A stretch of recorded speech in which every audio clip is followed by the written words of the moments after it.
Today on the Criss Cinema Podcast, who makes the better hero, the hunted or the hunter, in 1993's The Fugitive and 1998's U.S. Marshals, on the Criss Cinema Podcast.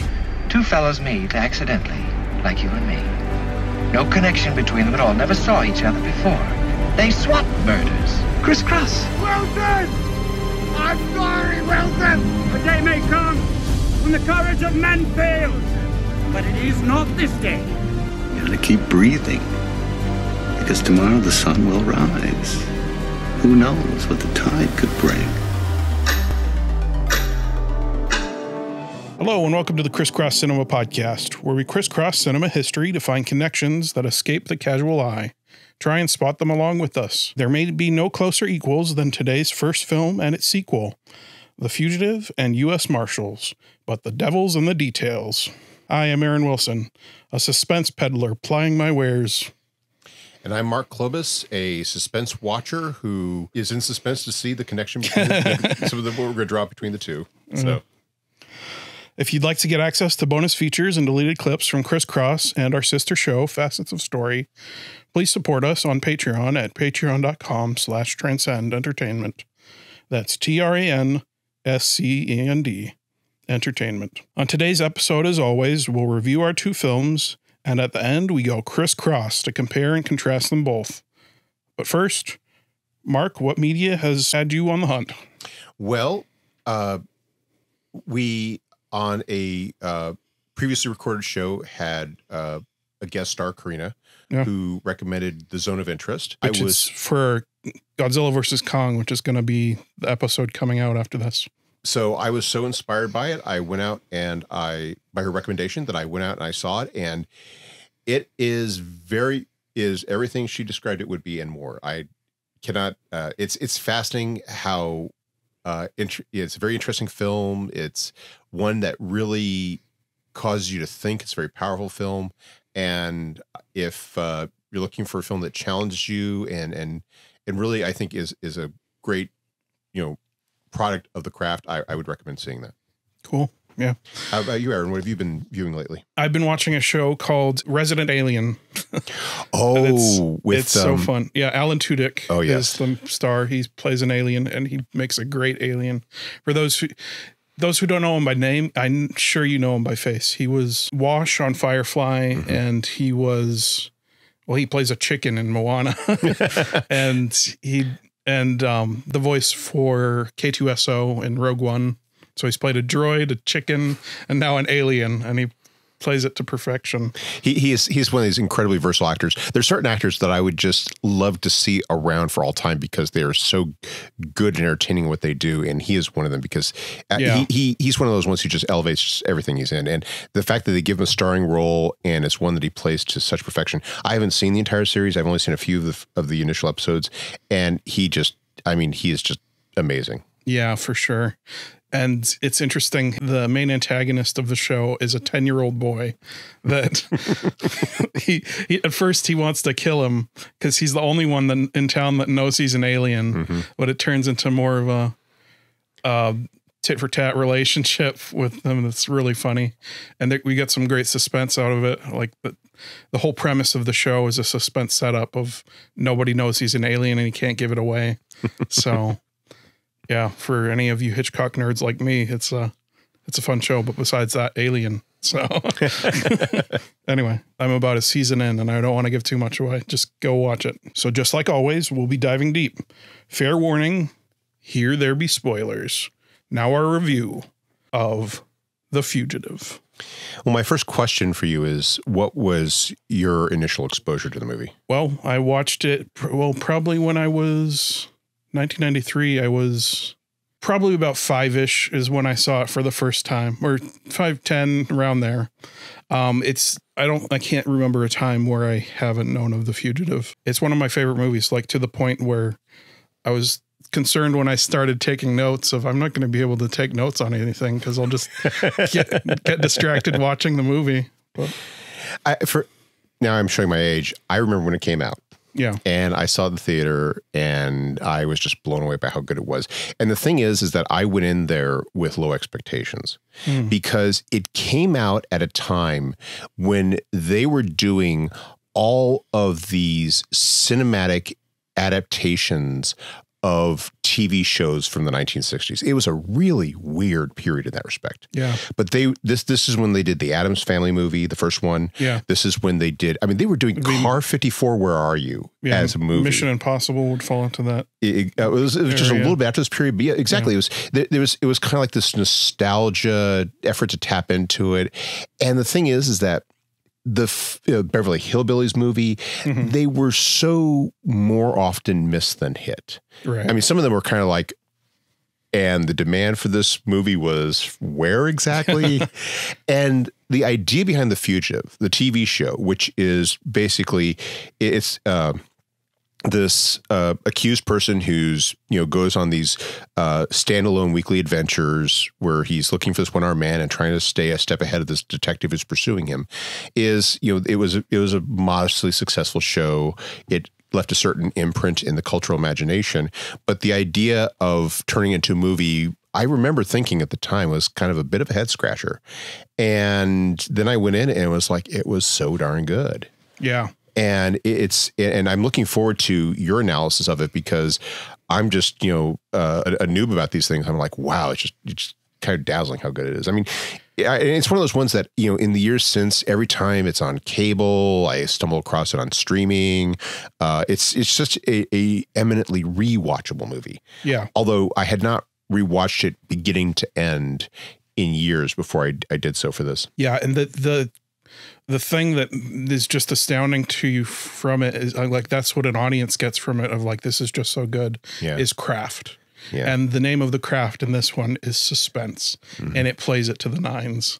Like, yeah, the way we open up his wife's murder, it's intercut with his being accused of it. And it's a suspense setup. It's such a suspense setup that at first you can't tell who is attacking his wife. It could be him. It could be someone else.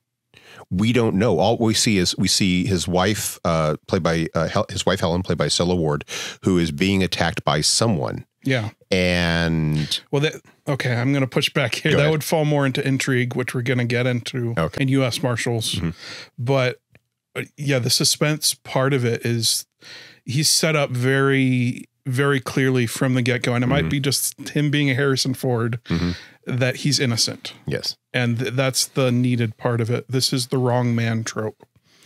But yeah. And this is where I think we get into how underappreciated Harrison Ford is as an actor. And it's kind of a odd thing to say, given that, he's Harrison Ford, he's this ginormous star, but I mean, he's only ever been nominated for an Oscar once. And yet that scene in the interrogation, when the cops are interrogating him, he does such a fine job of selling. He's distraught. He is trying to keep a lid on it, especially as he's realizing that the cops are zeroing in on him. Yeah. And so he's and we don't know on what this is based until later, because this is one of the things that they leave out, which is that he's saying this one-armed man did it. And, but it sounds very implausible. And the interrupting in there is great. They're basically grilling him, and as he's speaking, they don't let him finish his sentences when he answers, and it just puts you in his shoes. And I think the way they edit this is most of it is just this oneer on him, and it keeps getting closer and closer on him, and you feel in his shoes. Occasionally cut away the cops, and you're kind of looking at them from the angle that he would be. Yeah. And then it's back to him. Yeah. That's very Hitchcockian, of putting you in the person's shoes. It's intercut with, and I've read the script. I'll tell how it is in the movie, and then I'll get back to the script. So it's the party at his work right before the murder, intercut with the interrogation, and also intercut with the surgery that he's doing, and intercut with the trial. And it just moves. Like in the script, you read it and all these scenes are separated. It's like we see the whole party, we see the whole surgery, then we see the interrogation and the whole trial, and it just does not. I was not the editor of this movie, and I only know it from what I've seen of the movie, but I just can't imagine it any other way. One other thing I want to point out about the scenes of the party, which is kind of like this, it's a function. It's like almost like a conference, and it's being hosted by a drug company. And this is something you really can best appreciate by rewatch, is that the elements of the crime that are flagged at the end of the movie are there in the beginning. Yeah. You see some interactions, some little things that are just casual throwaway lines, the kind of things that people just, casually point out, like, I left the keys in the drawer or something like that. Mm-hmm. These things turn out to be very central to how the crime plays out, but you don't know it. And they're interspersed with a few other things that kind of, detract from this. So it's nicely written in the sense that it's not, signposting, this will matter later. Yeah. And it's the kind of thing that nicely rewards revisiting later on, especially once you're very familiar with how the movie itself plays out.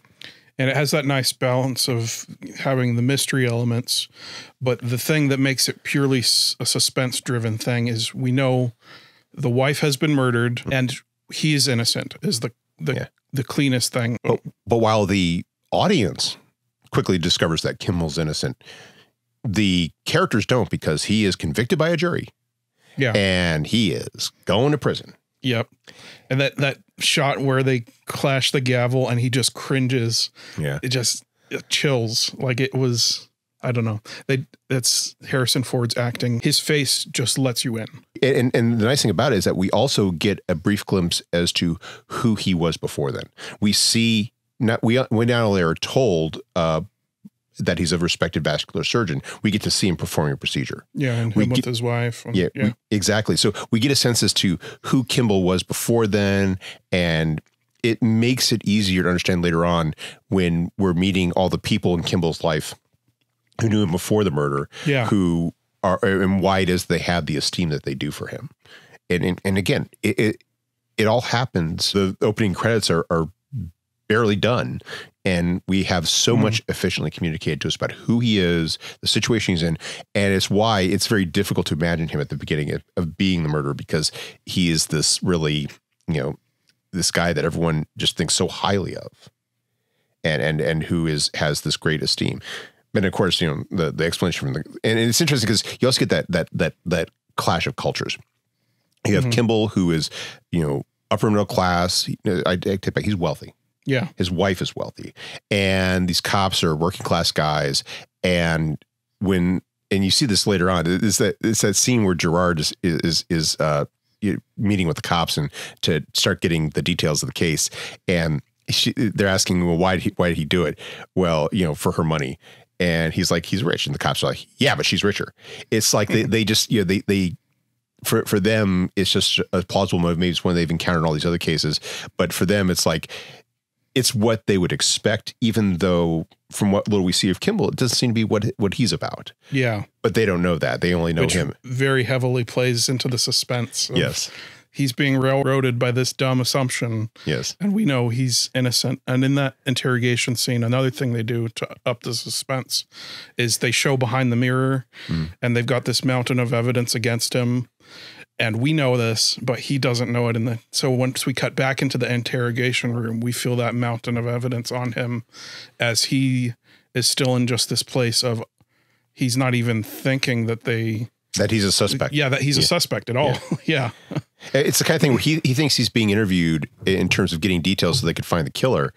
And it's a situation where, he should have dropped 4 words. I want a lawyer. Yeah. And he doesn't realize that he is, with each thing he's saying, he's feeding their suspicions that he's guilty, that he's trying to tell them a story that they feel, well, here's a smart guy trying to convince us that this one-armed man did it, which, making himself the prime suspect. Exactly.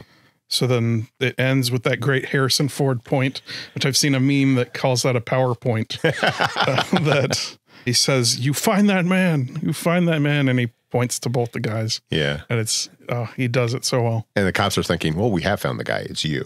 Yeah.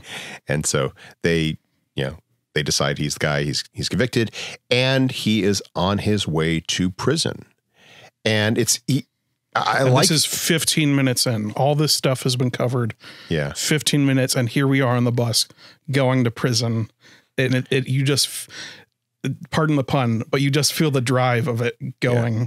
So, and I like the fact that he looks like when he's on the bus, he gets on the bus, he looks like he's still in shock. Yeah. This is, presumably been his life now for months, if not years. And he still cannot believe it's reached this point. He's kind of has that white privilege shock of, I didn't think this could happen to me. And Ford sells it so well. And he doesn't do it with, emotive outburst or histrionics. He just basically does it entirely with his facial expressions and his demeanor. And it's so well done. Yeah. But he's on a bus with some pretty dangerous dudes, and they attempt a breakout, because after all, it's probably easier to get out of a bus than it is to get out of a prison. Yeah, for sure. And of course it goes wrong because one of the guards is a little too trigger happy, and his shotgun goes off and kills the driver, and the bus goes careening off the road onto some train tracks, where it is then T-boned by an oncoming train. And my gosh, that's such a great action sequence. That moment though, where they've gone into the frying pan, they've gone down this hill and crashed at the bottom of this hill. And then what do we hear? The whistle of an oncoming train, and it's out of the frying pan into the fire. Yeah. And the suspense is the buildup of that train it's doing two things that are really great here. Another thing that it's doing besides suspense is a thing called Save the Cat. And this is from Blake Snyder's book, Save the Cat. Check it out. I think it comes from Superman, which is kind of a weak example, but he saves a cat from a tree and gives it to a little girl. So it ingratiates you as the audience. It makes you sympathize with the main character. And this one, it's much stronger. Of this guard has been injured, and the prisoner leaves, and even the other guard leaves the truck. and he's the only one left, and he saves him. And this is very much his character in this movie that will repeat. But it gets you on his side, and the suspense of it is he going to get him out of the bus before the train hits it? And he just barely gets him out the side and jumps off the train, or jumps off the bus before the train comes. And this is action, but the reason it's so nail biting and amazing is suspense. It's just that engine pushing it from behind is what, to use the train metaphor, which I might come back to, and comparing it to U.S. Marshals, it has that amazing, which isn't really how trains work, but they can, I guess. It's this pushing from behind. This beginning 15 minutes, they've built this perfect suspense engine that's going to be pushing this whole thing along, and it works on the scene level like here as well. So, and you have and I think it adds the suspense nicely that when he's jumping off the train, his legs are still manacled. Yeah. So it's not like he can sprint away. He's doing this shuffling gait, which again, Ford does so well. Yeah. That shot of the chains where his feet are running, that's suspense. Yes. Which I'm going to come back to later, but you make the antagonist go fast and the protagonist go slow. Yes. That's instant suspense. Cause it's like, no, you gotta, If you want to reach into the screen and change something or tell them to do something, that's suspense. That's the feeling you're going for. And it definitely, and that one is just done to perfection. Yeah. But another prisoner's escaped. He had the keys. He tosses them to Kimball so that Kimball can run. And you get the motivation when he says, I don't care where you run, just don't follow me. It's the idea this prisoner's smart enough to realize that, if they're chasing two, escape convicts rather than just one, that increases the likelihood that he will get away safely. Yeah, for sure. And then there's the line from Ford where he's like, "Hey, Copeland, be good." That's great. Like, that's, I don't know, a great little character, and that's kind of his thing the whole time. Yeah, we've you don't even you don't even question that he's innocent.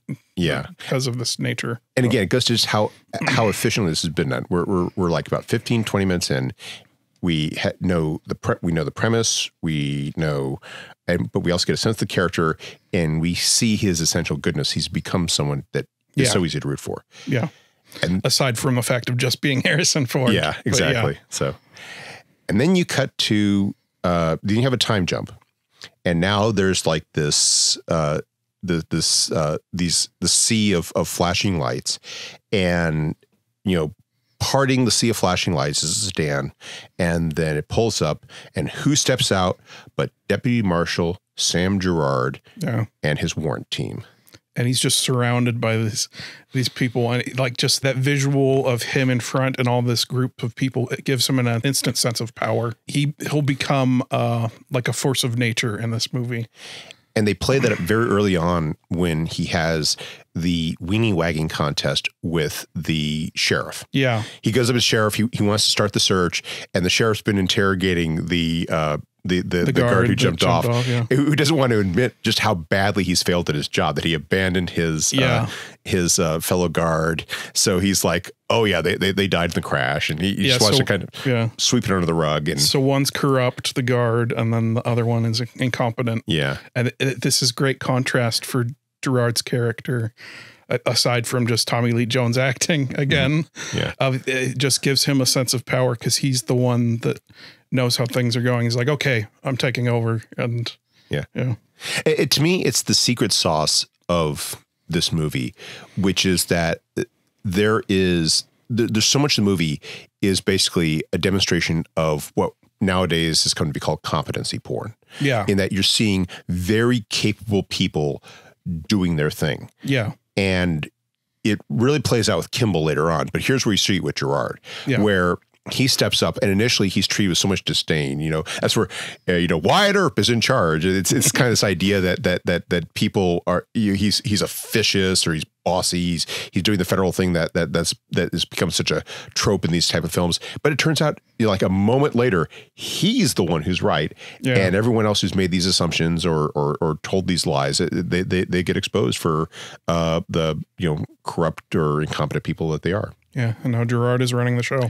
Yeah, and the hunt is on. That speech that he gives, that's just intercut with Ford running. Yeah, it just gives this energy, and it's because that's the dynamic of the entire movie built into one line, basically, not even a scene of him delivering this. This is what we're going to do to catch him, make this perimeter here, do the search every hen house, every farmhouse, blah, blah, blah, blah, blah. Yeah. And intercut with Ford running desperately through the woods. Gerard is the engine pushing from behind, and he is just desperately running not to get run over by a train.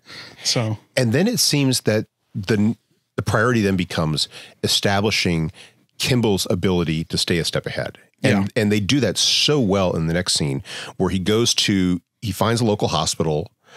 He stitches up his wounds. He shaves his beard. He steals a patient's food.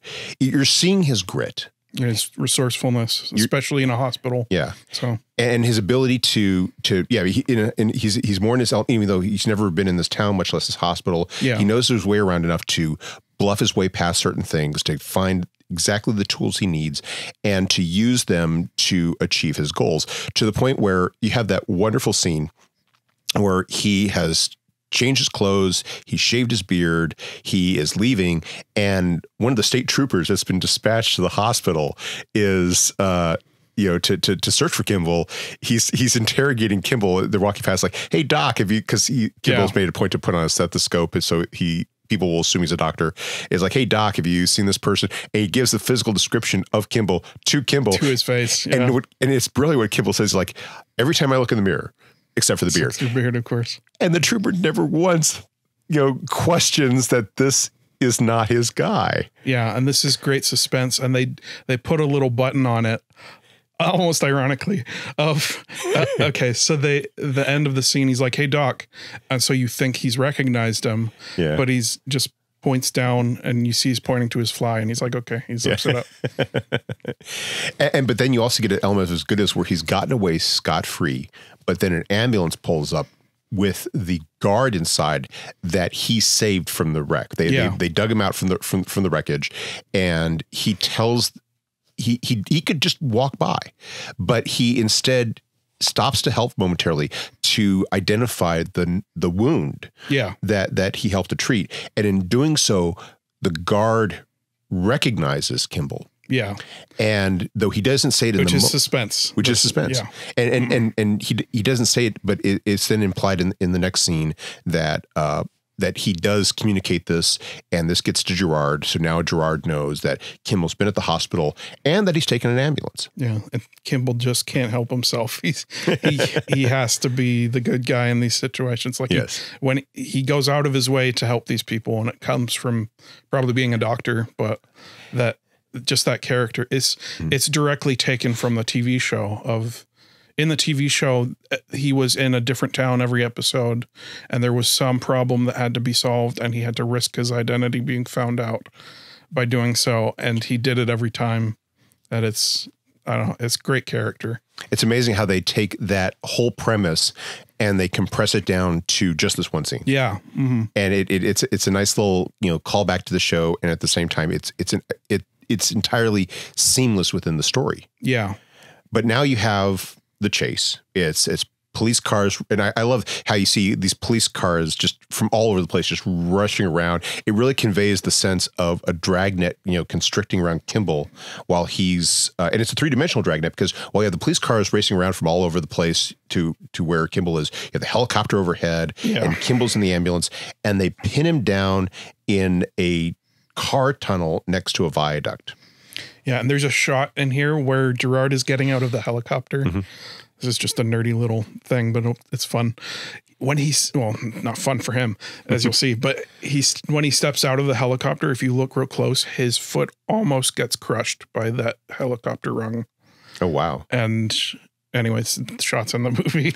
And I mean, when something like that happens, I don't know, it's almost better to put the shot in the movie than...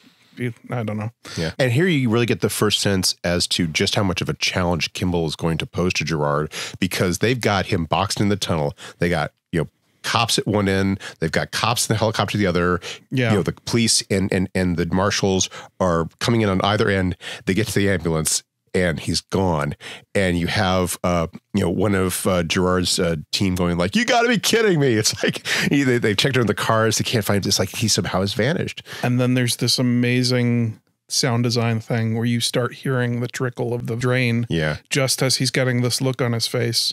And then he looks around, and if you're attentive enough, you can figure out what he's thinking before he actually goes up to the storm drain. And it turns out that the storm drain is open, and he's gone down there. So they go and pursue him. And you get this nice sequence in the, in the drains where they're pursuing Kimball, and Gerard, he's trying to get down to this one level. He slips, he loses his gun, and you get that iconic scene where Kimball has the gun. He's aimed at Gerard, and instead of shooting Gerard, he simply says, "I didn't kill my wife." And he says, "I don't care."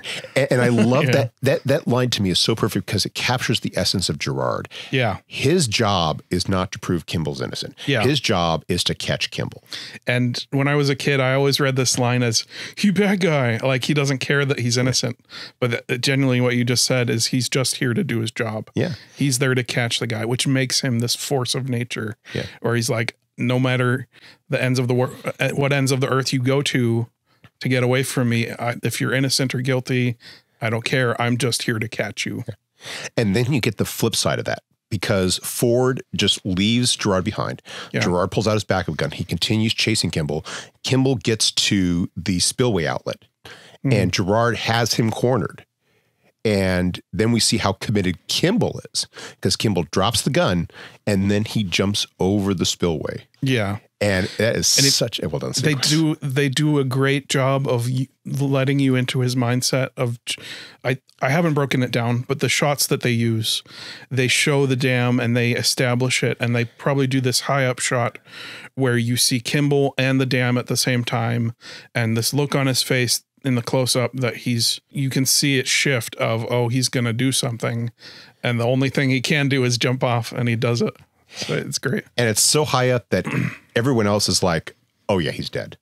Yeah. There's that great line where his deputy agent Biggs declares that Kimball's dead, and Gerard replies, that ought to make him easier to catch. Yeah. He's not going to let the possibility, the probability that Kimball's dead deter him from confirming it. That's how professional he is, and also how determined he is, because he's already gotten the measure of Kimball. He knows Kimball is tough. Yeah. And that Kimball is driven, and that Kimball, he's not going to rest until he actually has either Kimball's body or the fish that ate Kimball.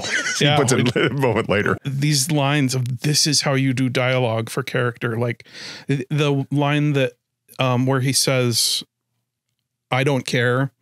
In the script, it's something like, so your wife got killed. I don't know, blah, blah, blah. Something like that. Yeah. But Tommy Lee Jones boiled it down to just the character of, I don't care. It's sometimes, or a lot of times, just the simpler is better. And if you boil it down to just one simple line of character, that it's just amazing. I always took that as an example of how actors can really make positive contributions when they understand their character, when they really embrace their character and get a sense of who they are. I mean, Gerard is not one for long monologues. He's one for bluntness. Yeah. And he's in that first person point of view, like that an actor is. The writer may have written this character, but they've got to juggle all the different characters in their head. And so you do want to listen to your actors, because they can give you things that you may not have seen on the writing level. We get to see how Kimball escapes. He floats down the river. He changes the color of his hair. Yeah. Well, before this, just that river sequence, that portion where he's in the river, he just looks so cold. And I don't know how much of this is acting or just how much the river was cold, but he just sells that. Yeah. He looks like he's on the edge of death, basically. And that's the thing that Ford brings to this role of, he's the ultimate sympathetic action hero. Yeah. You see it on his face. Like Indiana Jones is the perfect example of this, where he lets you know that it's hard, that he may be doing the action things and the really cool stuff, but he lets you know it's hard on his face. Yeah. So. That gets again why I feel like he's so underrated as an actor. He doesn't get the same acclaim that say a Robert De Niro does, or or Leonardo DiCaprio or something like that, but he is so good at what he does. And Ford is known for cutting out lines. The same thing with Tommy Lee Jones making that line more minimalist. He'll cut out entire lines and just do it with a look. Like you can sell the ideal with a look more than you can dialogue sometimes. So it's probably why there's such a good fit for the movie, in that they make for contrasts that are also at the same time very similar. Yeah, is that they're from very different worlds. They're from very different perspectives. They're very different. The power structures and balance, but they have that same sort of efficient focus. Yeah. So, but then we get a report that there's a fugitive in Indiana, and the team goes there, and you're thinking, have they caught Kimball? Oh, okay. Let's hold up on this just for a minute. I'll have you lead into that. But there's a flashback, which turns out to be a dream scene, where it's great. And also just there's a type cut from him kissing his wife in this scene, and it immediately cuts to him giving his wife CPR with blood on her face. And it's chilling. And this is how you use flashbacks of it. Simultaneously reminds you of why we're doing this in the first place. And it gives you that thrust going forward of, this is the wrong that has to be righted.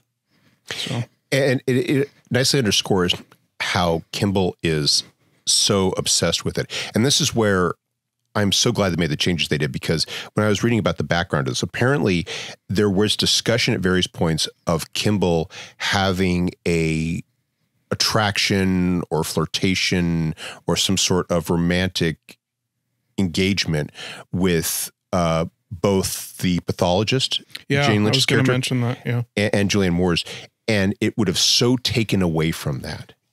are you saying it was just an implication of that? Because that was actually in an original script. Yeah, that's what I meant. It was in the original script. Yeah. And if that had survived, and it would have killed it. And Ford was the one that put the kibosh on that one. And it's like his character is so about his wife dying. It just would have killed his motivation.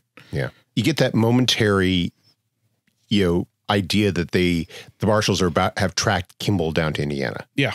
And so they storm this house, which, could be the home of the woman who picked up Kimball as a hitchhiker, but it turns out it's not Kimball they have, it's Copeland, the other Marshal. And this is where you see Gerard's determination.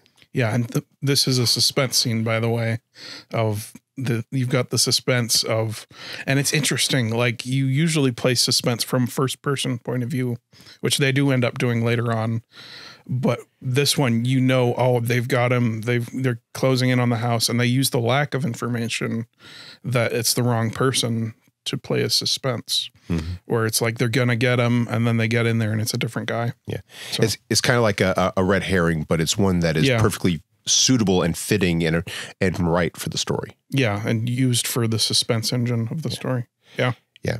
It's because Kimball's not in Indiana. He's back in Chicago. And he hits up his good friend, Dr. Charles Nichols, played by Jeren Krabbe. And I think it's how you pronounce his name. I don't know. It's a Dutch name. He's a great actor, very talented person. And we kind of seen him briefly in the opening sequence, and this is like the first time we get to know a bit about him. He's leaving his tennis club. Kimball comes up to him, and he just basically needs money. And given what happens later in the movie, it's a nice misdirect. Nichols is like, here's all the money in my wallet. So he established himself as Kimball's friend. Kimball uses this to rent an apartment. And then he begins the search for the real killer. And here is where you see that competency porn, because here is a guy who is a vascular surgeon, very smart guy, incredibly smart, according to Nichols later on, but he's a person who has never done this stuff before. So he has to figure out how he's going to catch the killer. And and what makes it so plausible is that he leans into his strengths. Yeah. He is not a detective. He is not a superhero. He is a police officer, not police. he's a doctor, and he's going to use his medical knowledge based upon his recollections of his fight with the one-armed man to figure out who he is. So you see him, and I love that they do this in the movie. They show him educating himself about prosthetic limbs. Oh yeah. Show him learning how to make a fake ID. And kind of figuring that, how you see him scouting the hospital. He doesn't just barge into a hospital and do it. He goes there 2-3 times to figure out how he's going to get into where he needs to get into, how he's going to make the most of that time. He's teaching himself about the ABCs of prosthetics. And at the same time, you're also seeing Gerard doing the same thing. Yeah, following about Kimball. The same trail. Yeah. Yeah. He also he's engaging himself. He's educating himself about Kimball. He interviews the cops. He interviews all of Kimball's friends. And it's nicely done, not only because you're seeing Gerard learning about Kimball, you're also seeing in these brief shots with people, some of whom we never see again in the movie, others who will come back later, how much they respect Kimball. Yeah. Yeah, everyone's on his side. Yeah, and you see it, especially, and the person gets featured most is Nichols, who's honest about, yes, I saw Kimball, yes, I gave him money, and they're kind of astonished by the fact that Nichols did this, and that's where you see a bit of that class thing about, well, we're pretty smart guys, don't you think we'll catch him? I mean, or is he as smart as you? And Nichols is like, no, he's smarter, and it's It's just a nice sequence that both develops the characters and at the same time makes it plausible that a person who has never, conducted an investigation in his life figures out how he's going to get access to the information he needs to do the job that the police didn't do for him. Yeah, and this feeds into something I'll be talking about, which is the everyman versus the expert, which I'm glad you brought this up because I need to firmly put Harrison Ford in the camp of the everyman in this movie. At this point, he shifts a bit towards the expert. Yeah.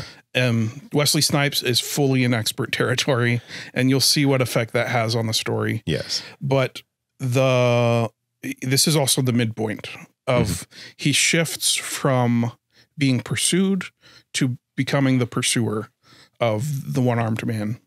So he's a little bit ahead now, and you feel the shift in the story is what a good midpoint does. But they do a nice little misdirect where you're not realizing the shift that's taking place, because he's having a dream. He wakes up and the police are storming the house where he's staying. Right. And initially, and Kimball has that. And again, Harrison Ford, great understated acting. You see it on his face. He's terrified they've caught him, but no, they're not there for him. They're there for his landlady's son, because it turns out he's a drug dealer. Yeah. And they save that reveal for the very end so they can get the full suspense thing of it. Because this one is first person point of view the whole way. You see Ford's reaction to what's going on. I think it plays in a oneer of just a close up of Ford's face reacting to the cops outside. And then at the very last moment, they reveal that it's, oh, nope, it's the son that they're after. And it's like, whew, that lets off the steam the way a great suspense scene does. But it also then propels him into becoming the hunter, because he knows that he can't afford to wait. Yeah. That he's now more likely to be discovered. And so he decides he's going to have to pose as janitor. He goes back to the hospital, and he gets a list of patients who had a prosthesis that fit the criteria of the one that he remembers from his fight with the one-armed man. But then you get another example of how Kimball's a good guy, because as he's leaving, he can't help himself, and he saves a misdiagnosed boy. Yeah, that's you took the words right out of my mouth. He can't help himself. Yeah, this is his another save the cat moment. They make sure to hammer it home, like he goes out of his way to help people, and it gets you on his side even more. And it's, aside from just great character and acting work from Harrison Ford, it's also great suspense, because he is going out of his way to get further into a place where he can be found out. Yes. And he gets away just in time, because as he is leaving the hospital, the marshals pull up. And it's a nice segue, because it also underscores how they are hot on his heels. Yeah. But Kimball has his list now. He's got 5 names. And he does this nice thing where he's calling around to them under various pretenses to kind of figure out about them. And he finds out that one of them is in the county jail. Yeah. And so he decides he is going to, this is his most likely suspect. So he goes to the county jail. And this is easily my favorite part of the movie. Yeah. And it's the suspense. He gets into, he's going to a county jail. He is literally walking into the lion's den. That's exactly what I was going to say. The belly of the beast. Yeah. But there's the shot of him going into the elevator, and then all these cops walk in. That is a perfect suspense shot. Just and chef's kiss. And it's not just the fact that he walks into a elevator full of cops. He walks in the elevator, there's a couple of cops there, and then he's standing there. Other cops get it. Yeah. To where he is literally surrounded with police officers. Completely sounded on every side. Only one of them has to recognize him. At this point, the Chicago PD, they figured out Kimball's in Chicago. They've been handing out things, and one of the detectives is like, I'll give a 12-year bottle of scotch to the guy who catches him.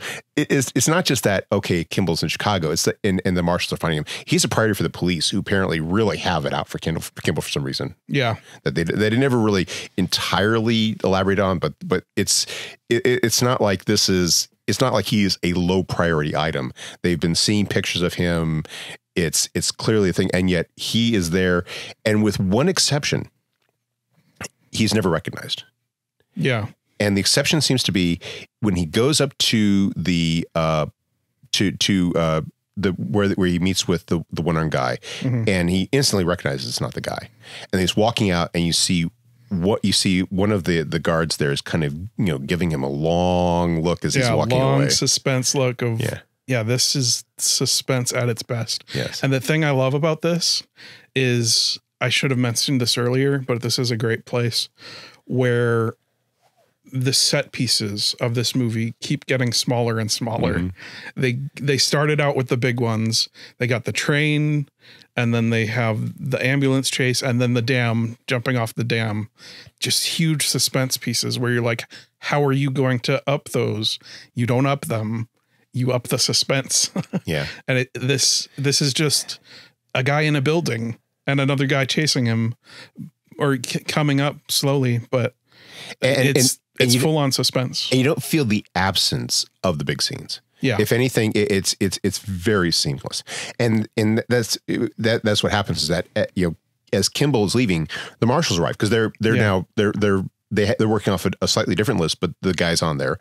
And, Gerard and his team, they're waiting for the elevator. Gerard goes up one flight of steps. Kimball's going down another. Gerard kind of just sees him. Well, okay, before this, though, this is the way you play suspense in a pursuit. The bad guy goes fast. The good guy goes slow. Like, that's how you do it. It's the same thing with if the train were the bad guy in that train scene, you make Harrison Ford go very slow with the chains. But for this one, the way it plays out is he's waiting on this guy to talk to him, and Gerard's already in the building and he's coming up the stairs, and he's coming up the stairs. And of course, but Ford doesn't know it. Yeah, Ford. Yeah, that's the key to the suspense. He doesn't know. So he's going a little more slow and casual. And then even as he's going down the stairs, he's going slower than Gerard is coming up. And it's only when he sees Gerard that he starts to run. So, yeah, and it's nicely done because Kimball not knowing that Gerard's there means that he can be surprised by Gerard. And it's a great scene where Gerard finally gets to the level just as Kimball's going down, and Gerard does that double take, and he walks over and he sees Kimball just kind of going down the steps, and he shouts out, "Richard!" And Ford does what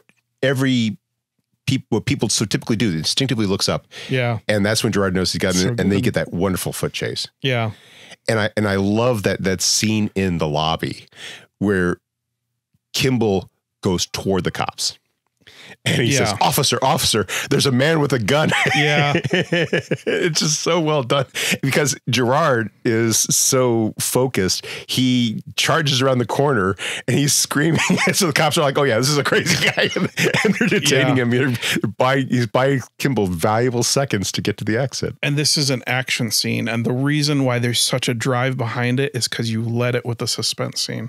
I'm going to give another example of this in U.S. Marshals. That being said, him just barely getting out the door. Yeah. And his foot gets stuck in the door, and then the gunshots, and you think he's been shot. And then as he falls to the ground, and then he looks down himself and realizes, I'm not shot. And then turns out bulletproof glass. Yeah. Bulletproof glass. And there's that great shot from Gerard where he's just like, you gotta be kidding me. And he keeps shooting like a madman. And then Ford gets his foot out and he runs off. And he blends into the parade, which is just a wonderful sequence where Gerard's got one of his men up on the roof with a walkie-talkie, and other marshals are fanning out, and Ford, he doesn't run, he just blends in, he, borrows a hat. Which, by the way, this wasn't planned, this parade scene. Yeah.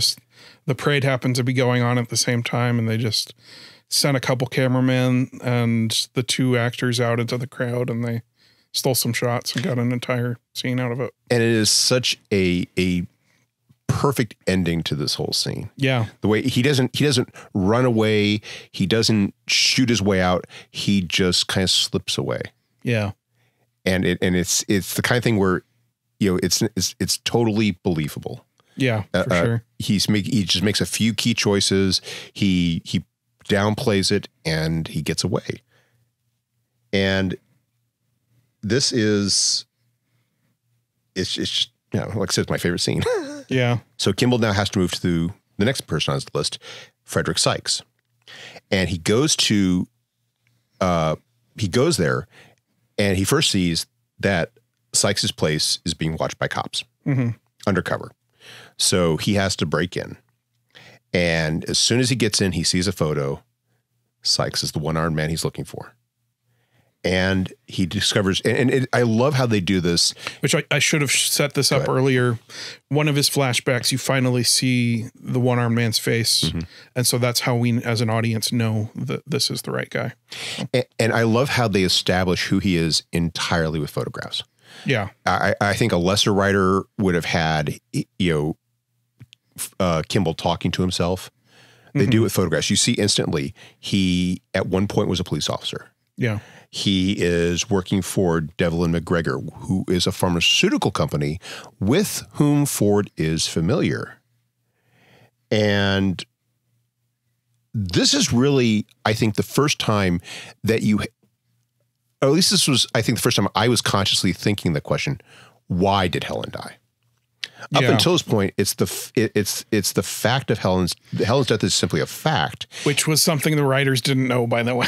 Yeah, that's a big debacle of there was a version where I think that Kimball had botched a surgery on Gerard's son, and so he was getting revenge on his wife, and they had a bunch of really convoluted things before they arrived at this.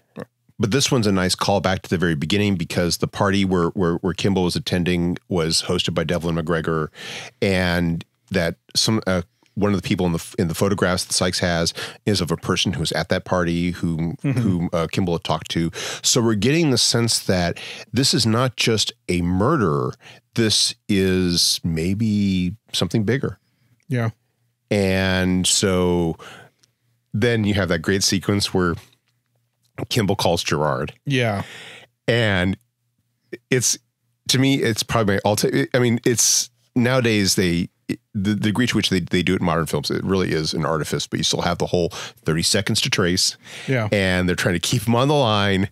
And what does Kimball do when he's done talking to Gerard? He simply sets it down he doesn't hang it up. He just doesn't hang it up. Yeah. He wants them to find Sykes, because he now is like, I'm doing your job, and you guys, if you're going to follow me, at least follow me to the real killer. Yeah. So, Gerard says, I'm not trying to solve a puzzle here. And then Ford's like, well, I'm trying to solve a puzzle, and I just found a big piece. Yes. And I love that line. That's so good. So now the place is being processed by the police, by the marshals, and Sykes shows up.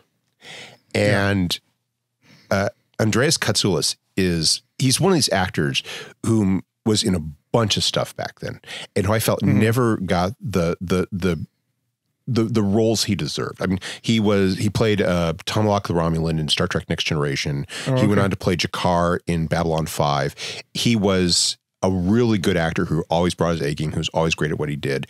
And this is probably his most famous role. Yeah. And he is so good at selling this character who, he's slimy. Yeah. He's a person that at first glance, we should respect. He is an ex-cop who lost his arm in the line of duty. And yet from the first, Gerard just gets something's off with this guy. Yeah. And this is kind of where you start to see Gerard you see that professionalism. Just because he's trying to catch Kimball doesn't mean he is going to ignore a crime. Yeah. And you start to see Gerard pivoting a little bit. Yeah. Yeah. Coming over to Kimball's side just a little bit. Yes. But Kimball he's now pursuing a different threat. So he contacts Nichols, and he tells him he's found the one-armed man, and that the murder is tied to trials to this new plaque-removing drug.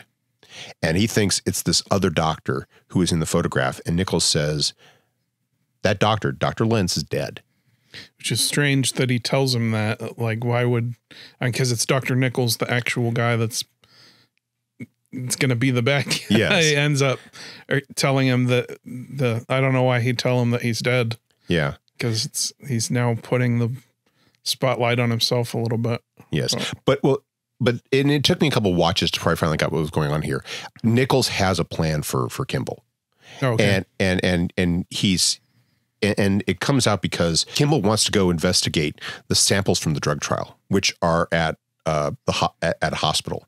And this gives Nichols the opportunity to put Kimball at a time and a place. Yeah. And the idea is that he wants Sykes to go and kill Kimball. And the only way that Sykes is going to be able to do that easily is if he knows where Kimball's going to be. So that makes sense. He's still, he's exploiting Kimball's trust in him in order to do that. But we don't know that just yet. Yeah. We only start to see that when, after he talks to Kimball, Gerard and Cosmo, Joe Pantoliano's character, they go talk to Nichols. They show him the photograph with Lentz in it, and Nichols says, "I don't know who that guy is." So we start to see how Nichols is lying. Yeah. And it's not in a way where he's covering for Kimball. So something's going on there. Just suspense, by the way, because we know he's the bad guy, and he hasn't figured it out yet. But Kimball he's looking at these liver samples. He is kind of, by looking at the paperwork and the samples, he figures out that it is Nichols. Meanwhile, Sykes slips the police stakeout that's monitoring him, and he goes to the hospital. He's looking around the hospital for Kimball. He can't find him. And there's that great scene where Sykes is on the phone outside the hospital, and he's talking to someone. It's Nichols, but you don't know that for certain. He's like, "I've been looking everywhere. I can't find him." "Oh, okay, there he is." And because you see Kimball walking out, Sykes has spotted him, and he's like, and that's sort of the trap has been sprung. And Kimball's on the L. He's going to this conference where Nichols is speaking. He's going to confront Nichols. And it's such a great sequence in the L where Kimball's sitting there. He's across from the guy with the newspaper with Kimball's face on the cover. This is the most classic suspense setup for anything. I think the first time this may have happened is the 39 Steps. Yeah. Where the guy's face is on the newspaper on the dinner table as they're having dinner, and the wife sees it. And then the suspense becomes, is the husband going to see it? Because the wife is a little bit more sympathetic to him, but is she going to tell the husband? Is the husband going to see it? That's a classic suspense setup. And they do it in Minority Report and basically any movie where the guy's on the run and they've got a wanted picture out for him. What I love is the misdirection in that scene, because the passenger gets up, he goes over to a transit cop, and you're watching him talk to the transit cop, and then boom, Sykes pops into the scene. Yeah. And it's just so well done with the sudden reveal, the music, and Kimball is trapped. Yeah. And it is clear that Sykes is going to kill him. Yeah. And the transit cop, he gets in, he tries to arrest Kimball. Sykes shoots him. You have that gives Kimball the chance to fight Sykes. He knocks Sykes out and he handcuffs him. But now, not only did the transit cop report that Kimball was on the L, but now there's a report that the cop's been shot. And they explain the implications of that nicely in the conversation between Gerard and one of his deputies, where they're driving to the conference to intercept Nichols, and they hear the report of it, and Gerard's like, Chicago PD's think now he shot one of their own. They're going to shoot to kill. Yeah, so this ups the stakes. This is a great storytelling mechanism. Yeah. And then you have. But Kimball's able to get into the hotel ahead of the. Oh, okay. Before this, there's just a fun little blooper that they haven't, or a mistake they have in here that you'll have to watch back to see this. I almost don't want you to tell me because then I never unsee it. But go ahead. Oh, okay. So Gerard is driving down the street, and you see this shot from behind him, where you see him turning the steering wheel. There's a shot where he turns a corner, sharp left, and he is turning full to the right. And it's in the movie, and I think that's because it was a rear projection shot. So they play, or I mean, it might have been a green screen shot, but it looks like rear projection. Why it's called rear projection is because the projector is behind the screen, and that way you get more vibrance of the light. And anyway, so there's a screen in front of the car, and old timey green screen basically. But Kimball manages to get into the hotel ahead of the police. He goes up to the room where they're having, Nichols is beginning his speech, and he confronts Nichols. He announces things. Meanwhile, the police are locking down the hotel. Yeah. It's very nicely done, and he Kimball sort of badgers Nichols out of the room. And that's where you have the boss battle, which is so, it goes back to what you were saying about how, you go from these big set pieces to basically a brawl between two guys. Two doctors. Yes, two doctors. A doctor versus a doctor. And these are not professional fighters. Yeah. So they're sitting there, they're hitting each other with chairs, they're punching each other. They're basically two middle-aged dudes kind of wailing on each other. And the thing that makes it work is the stakes of this is about his wife, and he murdered his wife and had his wife murdered. And yet at the same time, and Nichols still thinks he can somehow make this go away by killing Kimball. Yeah. And at the same time, you've got the police. They're fighting on the roof. You have the police shooting at them, and Gerard's pursuing. He's like, get the helicopter out of here. I don't want to get shot. Yeah. It's fascinating how the entire fight scene takes place over the length of the entire hotel. It goes up to the roof. Yeah. Then it goes down to the laundry room. It's like, that's exactly what I'm talking about. Of the final confrontation in this movie takes place in a laundry room. Yeah. But the reason it works is because of the suspense. In that sense, the final fight is just a little anticlimactic. The only thing that really keeps it going is the fact that Kimball is still very much at risk of being killed. Yeah. And Nichols makes no bones about the fact that he's going to kill him. He takes out Cosmo, takes Cosmo's gun. He's actually about to kill Gerard. Yeah. And I love the way they do this, because it's like they kind of play it for you don't know what exactly is happening. Yeah. Like Dr. Nichols is coming down an aisle, and Ford is coming down an aisle, and Gerard is there and in the middle aisle. We don't really know where they are related to each other, but then Nichols comes out right behind Gerard, and right at the last minute, Ford knocks him in the back of the legs before he shoots Gerard. Yeah. And it's just a final button on his character of he's going out of his way to save Gerard, the guy who's been chasing him this whole time, and puts himself in the line of gunfire for it because Gerard's still chasing him. Yes. And there's that moment where Gerard's got the gun on him, and it's like, oh, he's got you now. And then he lets his gun down. Well, I also, it's fascinating when you think about the fact this is only their second face-to-face confrontation. It's true. And what Kimball says is the same thing he said to Gerard at the beginning. I didn't kill my wife. And this time Gerard says, I know. Yeah. And of course you get that line about how, I'm glad I finally caught you. I need a rest. Yeah. That's so great. Yeah. You get that nice, and I love that final scene where Gerard escorts Kimball out of the hotel in handcuffs. Mm-hmm.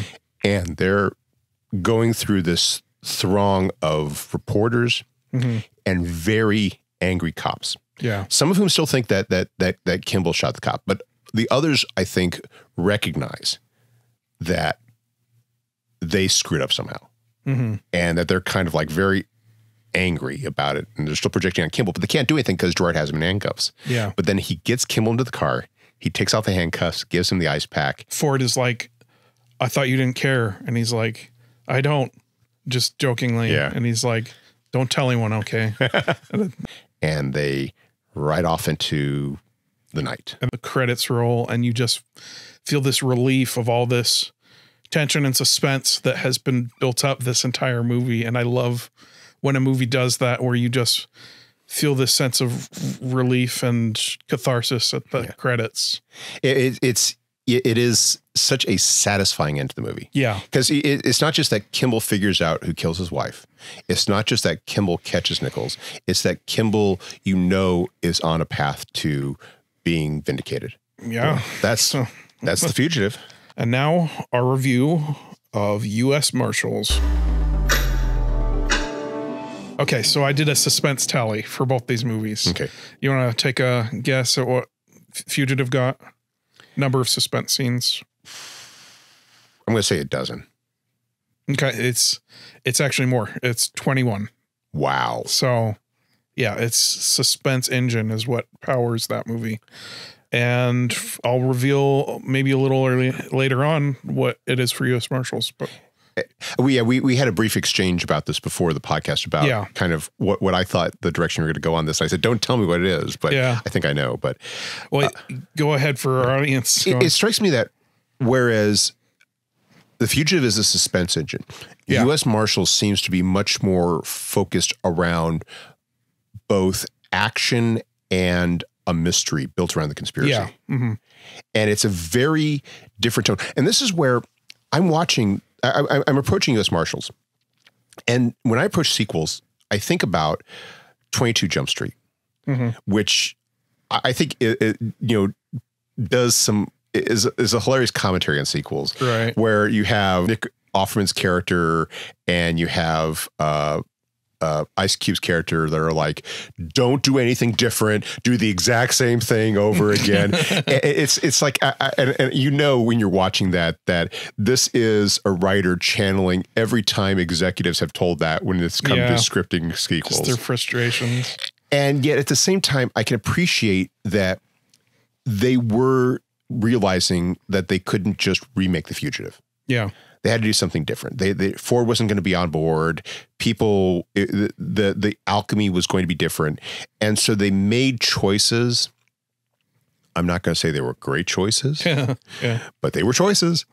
And it produces a very different film. It's like, I can respect the fact that they tried something different, but at the same time, I can see why executives always tell them, don't do anything different. Yeah. We'll get into it. Yes. Okay, so you're spot on. The only thing that I would do different, instead of saying mystery, I would call it intrigue, because it's kind of mystery without any clues. So basically they're getting your curiosity going, and then it's not till when they actually have the reveals of what's going on that you are told. Hitchcock would call this mysterious goings on. I feel like there's a mystery in the sense of more so than in The Fugitive, you have a question about the protagonist at the center of the intrigue. Yeah. And that is something that, and I read something that I'm going to introduce a little bit later on that I think explains a bit as to why it doesn't work. But we'll get to that. Yeah, let's go into the movie. So you have a very similar opening to The Fugitive, in which you intersperse with the credits scenes of, not this time black and white flashback in slow motion, but this grainy security camera-esque footage of a meeting between two trench-coated individuals at an underground parking lot. They exchange briefcases. Then as they're leaving, they're attacked separately. One of them is beaten to the ground. The other one fights back, shoots two of them. And then it's established that the deceased are federal agents of some sort, and that the exchange was one of money for U.S. military secrets. This scene is an intrigue scene. We don't know who these guys are, what they're doing. You're talking the opening credits. Yeah, opening credits. Sorry. We don't know who these guys are, what they're doing, why they're doing it. Hitchcock would call this mysterious goings on, which we'll see how that plays out. So, and it's something that they don't really address until halfway into the movie. Yeah. Yeah. So it's kind of like you have to remember that, even though so much happens later on. And then you cut to this color footage of Wesley Snipes as a tow truck driver. And he's just doing his job in Chicago. And then he has to swerve to avoid a wild driver. You have Wesley Snipes in Chicago getting in an accident, and he has to be rescued by emergency personnel. And as they're pulling him out, they find a gun. Yeah. Which at the time, and this is something where you have to know a bit of what went on back then, this at the time, having handguns was illegal in Chicago. So right there, Snipes' character has broken the law. Then we cut to someone in a chicken costume handing out samples, and he's doing a really bad job of it. He's very distracted. And then we see him watching as a station wagon drives past, pulls up to a row house, and then you see getting out of the station wagon two women with big blonde hair and two guys wearing leather walking, rough looking dudes walking inside. And then the person in the chicken outfit drops the tray, starts walking determinedly towards the house, kicking off his chicken feet. Body language changes. Yes. I love that element of it. And that's because he's no ordinary man in a chicken outfit. He's Sam Gerard, Deputy U.S. Marshal. Pulls off the mask and it's Tommy Lee Jones. It's Tommy Lee Jones, and he's got his team with him. With there's one change from the first movie, and that is they changed the deputy marshal who was the black woman. And it's a different actress, and I have to say, this is kind of where I first have a problem with the movie, because it's kind of like, I guess every black woman looks alike, so we're not even going to note the change. We're just going to pretend it's the same woman, I guess. But all the the white dudes, Joe Pantoliano's character and Tom Wood's character and the other guy, they're all or Dan Roebuck's character. Yeah, they're all the same guys. But they storm the house, and we get a sense of them. It conveys a sense of them working as a team. It gives a sense that Deputy Wood is learning his job, but it's unnecessary really, because we've already seen them working as a team. We already know they work well together because we saw it in the first movie. Well, okay, I'll push back against that. Okay. You got to establish it for this movie. And the way they end this, although this scene is kind of clunky and doesn't play into the rest of the movie, I do like how they have the part with the baby and Noah. They get you on his character side because he shoots the guy that's going to get the baby, and then you see him with the baby, and Gerard comes in and grabs. Apparently, he was reaching for a shotgun in the crib, and anyway, so it gets you on his side. Yeah, no, the scene actually does play into the movie because it puts Gerard on the plane. Yeah, I'm mainly talking about the crooks that they get in there. Like, they don't play into plot at all in this movie. I mean, you see one of the characters on the plane later, but yeah, he has absolutely no real impact upon what's happening. So, but you cut back then to the hospital where Marie Bonneau is a barista. She is paying a bill so that her boyfriend Mark Warren, the tow truck driver, can be discharged. He's almost out the door when he is arrested, because it turns out that Mark Warren is someone else. His fingerprints come back as Mark Roberts, and they match the fingerprints that were on a scene of a double homicide in New York City. And Roberts is saying, I've never been in New York City. He briefly scuffles with the cops, which he uses as a, as he kind of grabs at these glasses, which have been conveniently left on the table. Oh, this is the interrogation. Yes. Yeah, this was much weaker than the one in The Fugitive. Yeah. And the reason for that is because the crime is much more hazy. You don't know what it's about, what happened, and it's intentionally that way because they make it this mystery thing. And for suspense to work, you need clarity of what the stakes are, what's going on. You don't feel like he's being railroaded, and also you don't know whether you should be on his side or not. Yeah. And it also doesn't help that I feel like there's an element in this movie that is not in the first one, which is that you see people who should know better being stupid. Yeah. And I think about this in the purpose of the glasses, and we'll get to that in just a minute. The glasses serve, it's important for Roberts to get a hold of the glasses for something that happens later. Yeah. And so this police officer who has dealt with probably hundreds, if not thousands of suspects, and who is a very experienced cop, nonetheless, 1, leaves his glasses out, 2, doesn't bother to look at them, and then 3, doesn't even look at them again until hours later. Yeah, even when he puts them on later, he doesn't notice that one of the things is missing. And keep in mind, he walked into the room with the glasses. Yeah.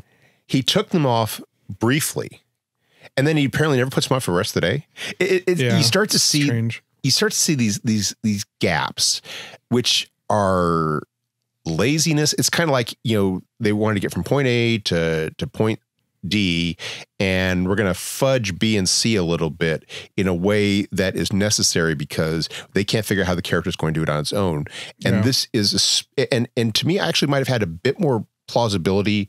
I might have been a bit more accepting of it had it been someone like a Kimball, but we're talking about this character who, as we'll be getting to, it's very hazy. We don't know what to think about him yet. But we over time find out he's a man of many convenient talents. Yeah. So, but he's on his way to New York. Then there's a swanky function where we see Sam and he's there with his date, who apparently is a news reporter of some sort.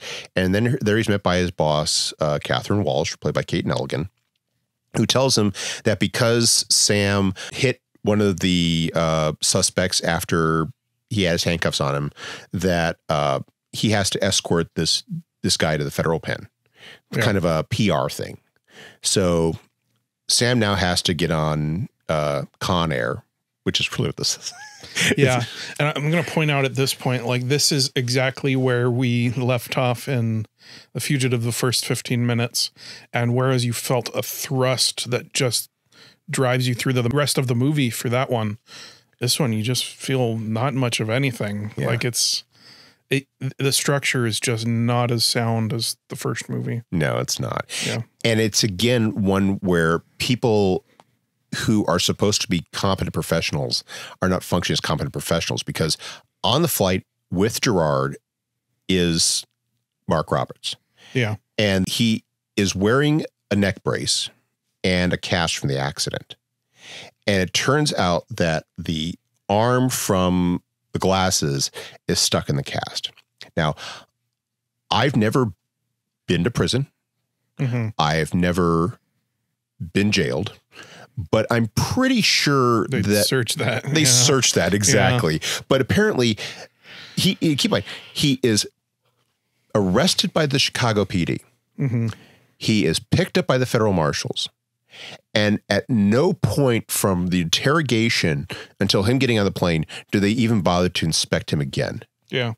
And the thing is, these are all people, they've dealt with inmates. They know how inmates smuggle stuff. And yet, we're going to go ahead and give this guy a pass because we need to in order to advance the story. Because plot. Because plot, exactly. I'd like to point out right here that Gerard has become an air marshal. Yes, exactly. So our second air marshal for our Crisscross series flight plan. So. Of course, he's part of a team of marshals. Yeah. So they're on this plane, and Roberts is there, and he's getting side-eyed by another inmate who's on the flight. And as the plane is arriving it's getting ready to land in Memphis, where Gerard and the inmate he caught will be let off. The inmate says, I need to use the toilet. He goes there, and it turns out there is a zip gun conveniently stashed there. Toilet paper roll. In the toilet paper roll for him to use. And he has got Roberts dead to rights. Roberts is handcuffed. He's sitting there. This guy, the plan is to walk past, go up to Roberts and shoot him. But it turns out that Roberts has already freed his hands. And he somehow senses this guy's about to do this. Yeah. Because he manages at the very last moment to deflect him. There's a scuffle. The gun goes off. Boom. It blows out the side of the plane. And now you have a plane in distress. Yeah. And I'd like to point out here, there's a couple questions that they bring up here that are them playing intrigue of why/how was this gun hidden inside this toilet paper roll, which I don't know if it was ever answered. It is a little bit later on. Oh, okay. And then why was he trying to kill him? You just lay on more questions. It's more just a curiosity thing. And you still don't know if he's a good guy or a bad guy. So that side of the suspense is not working. And it's playing a different game. It's fully intrigue, and they're not even doing suspense. And it's just it's so overdone. Yeah. And what gets me is that as the plane is crashing, it's making an emergency landing on the road. As it's happening, you see one of the marshals is having a heart attack. It's like it's not enough to have this just plane happens out of nowhere. Exactly. It plays absolutely no role in the story. It's just like it's kind of like we maybe it's like somebody handed down notes. We got to make this scene 15% more chaotic. Yeah. Have somebody have a heart attack. Let's have it one of the marshals. It's just like, so you have a plane, which is kind of, it's interesting. It's not even a scene. Like it's just chaos happening. Yeah. As soon as the hole was blown in the plane. Well, I guess it makes it a scene because the pilots become the main characters. They're trying to land the plane, but there's no goal for Gerard. There's no goal for the prisoner, the Snipes character. It's just chaos happening until they get to the ground. There's not much of anything happening. Yeah. So and it's so much more drawn out than the bus scene. Because because I mean this is the parallel to the bus train scene, and it's you have the scuffle, you have the shot, the bus rolls into the train, and as they're recovering, then the train comes. In this one, it's the plane is landing, then it lands, and then it tumbles into a lake. It's just such a mess. Yeah, and it's not a mess in a good way. It's not like it's chaos that kind of emphasizes the chaos. It's just that it's kind of like we're doing this, then we're doing this, and we're having to pile this on to get to this point where the plane is in the water upside down, so it's flooding. Yeah, so this is actually the first suspense scene. Yes. Which there are very few, but this is the first. And it is nicely done. I like how the marshals, you see their competency taking over. They immediately, they open up the gun locker, they pull out the shotguns and the handguns. The marshals, most of them swim out to establish a base on the shore, and then Gerard and I think one or two others begin the process of trying to rescue the prisoners. Yeah, Gerard basically takes the Harrison Ford role in this part of a little bit more of he's got to save everyone on the plane, whereas Harrison Ford had to save the one injured guard. But yeah, well, I think it was all that was left on the bus because Copeland got off. At the other prisoner who is staging the escape, he got shot by the shotgun. Yeah. And I think, was it just the three of them, or were there like one or two other ones? I'm not sure. But here you see Gerard, he's saving these prisoners, including the guy that he busted, who was creating difficulty for him that put him on the plane in the first place. He saves him. That's right. Not even a second thought. And he encounters Roberts. This is just, go ahead.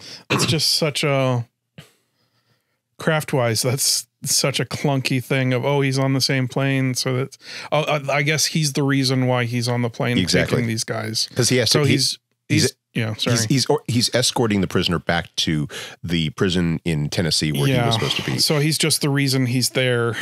But besides that, you want to, especially Act 1, you want to have everything play into the plot going forward.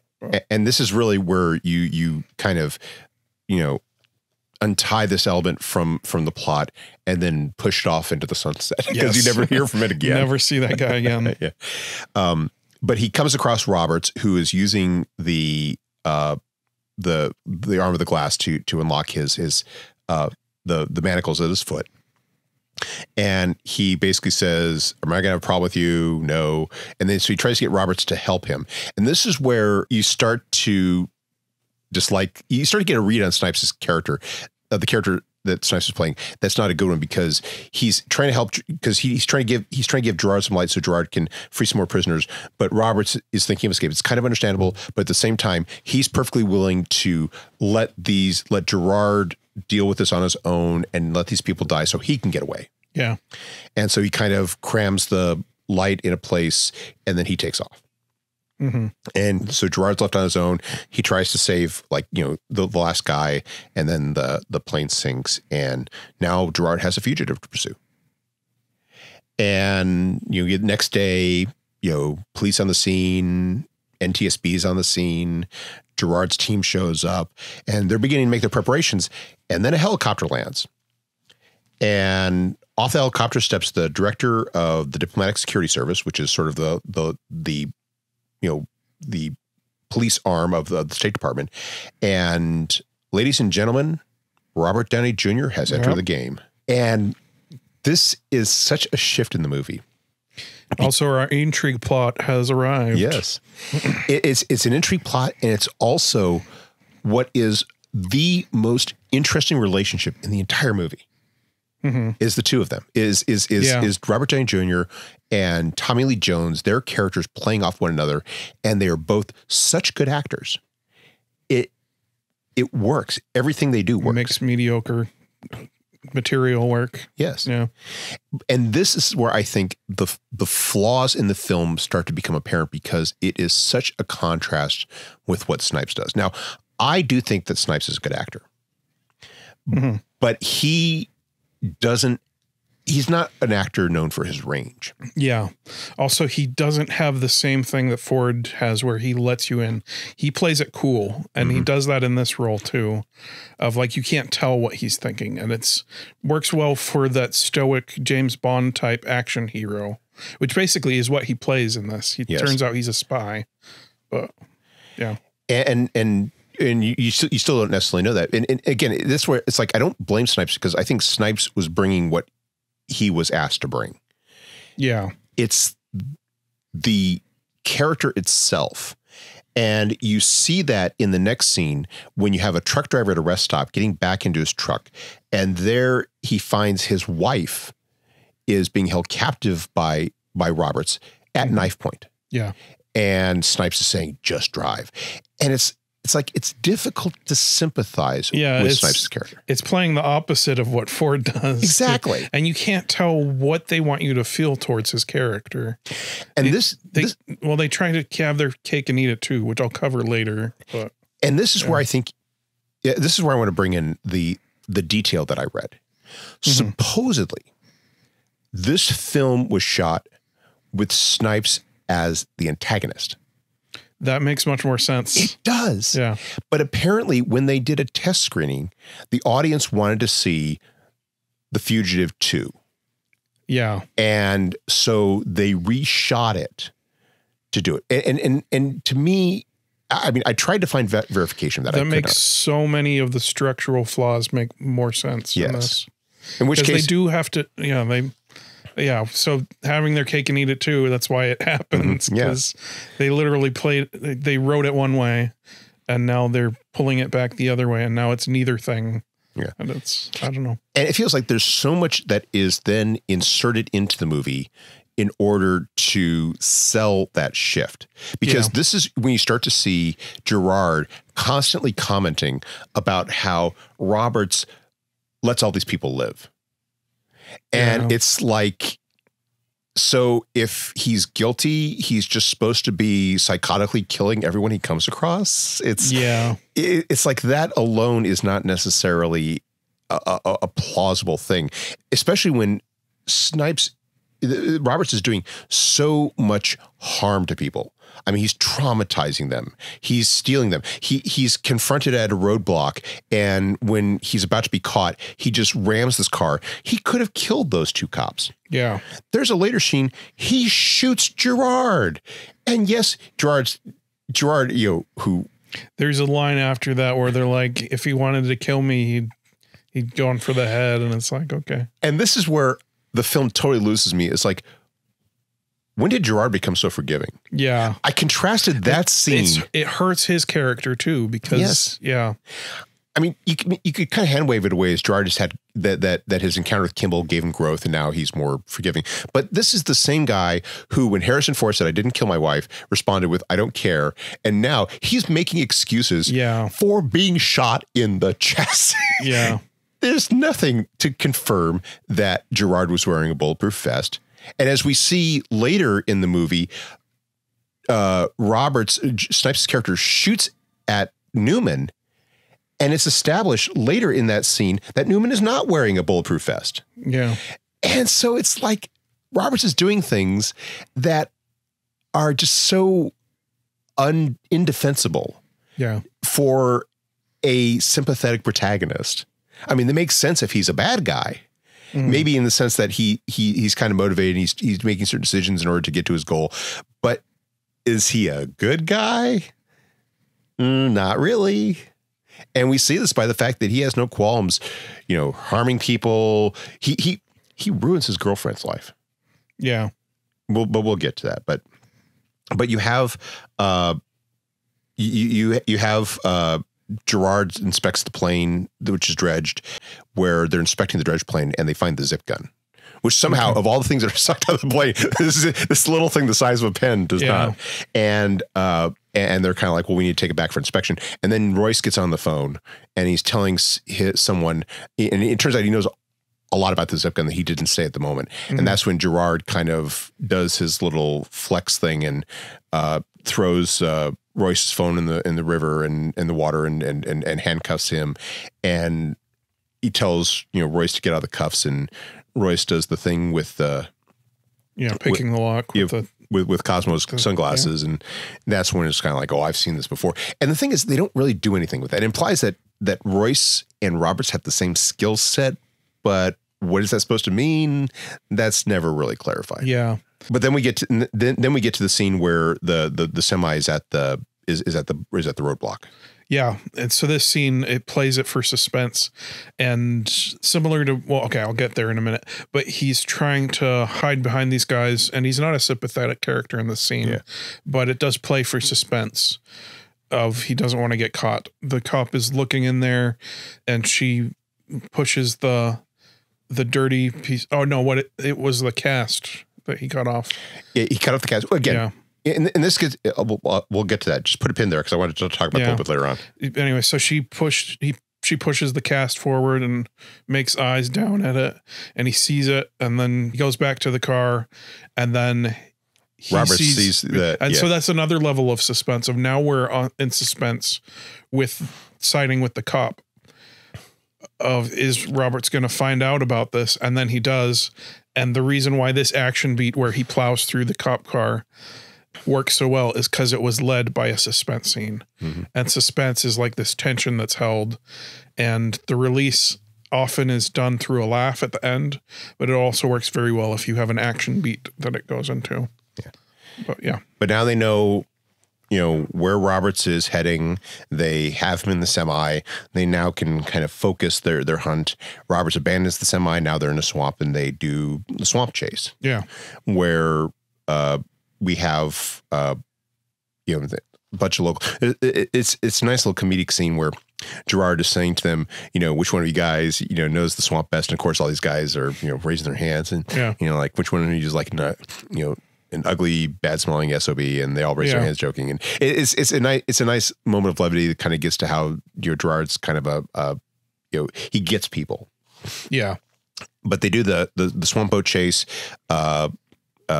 Royce, Downey's character, sees Roberts, and instead of following the direction of just firing off the flare, he pursues him. Roberts, kind of captures him. Gerard confronts him, and Roberts shoots Gerard in the chest.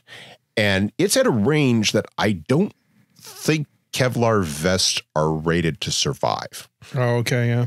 So it's not just that he shoots Gerard in the chest. He shoots Gerard at a distance where the vest might have saved Gerard's life, but it should have punctured through the vest. Yeah. And yet Gerard is making excuses for Roberts like it's Stockholm 1975. Yeah. And he's like, well, hey, let's let bygones. So he shot me. So I have this big bruise and he's a bandage now. I mean, hey, I feel for the man. Yeah. And it's interesting. They missed a great opportunity for suspense at this point, where they have the thing with the flares where they don't know where they are unless they shoot up the flare. So Robert Downey Jr.'s character is going after Snipes, and he doesn't shoot the flare. I'm like, oh, they're going to do suspense here. Like, if they had not shot up the flare, it would be great suspense. If they're just all looking around, where is he? And especially if you see the boats like right on the shore past where they're fighting, and he gets more, the fight does not go his way, and he's about to be killed by Roberts. That would have been a great suspense scene, but it didn't happen. No. Anyway, so we're into this movie about 41 minutes, and we've had 2 suspense scenes. Yeah. And the thing I wrote was rookie numbers. Bring up those numbers. So now the Marshals go back to Chicago. Yeah. And this is where they explain how the zip gun gets on the plane, because they're tracking down. They're doing an investigation, trying to figure out, investigating how the incident happened. There is a mechanic who is taken off, and there's mysterious money transfers, so there's a focus upon him. They Gerard and Cosmo go to this gym where he's supposed to be at. And as they're walking in, there is an Asian gentleman, Chen. This is Michael Paul Chan's character, who is leaving. And they're like, have you seen this guy? And he's like, yeah, he's somewhere in the shower. Gerard goes back there and he sees the mechanic dead. Yeah.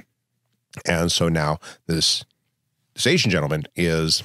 That's what I'm talking about, the intrigue plot. There's all these pieces that are to lead to something or other, but that at the end of the day, they don't really matter that much. Yeah. And it just leaves you confused. They want to, it's mild curiosity is what these things do to begin with, which is not enough to drive a movie. Like you gotta, with The Fugitive, like in those first 15 minutes, they've got you. And that suspense engine drives the rest of the movie. This one, it's a sloppy engine that doesn't know what it wants to be for more reasons than one, as you told me with the audience wanting to change it. But yeah. And this is, and it's, I think you see another aspect of this in that it's only now that they review the security footage of the crime of which Roberts is accused.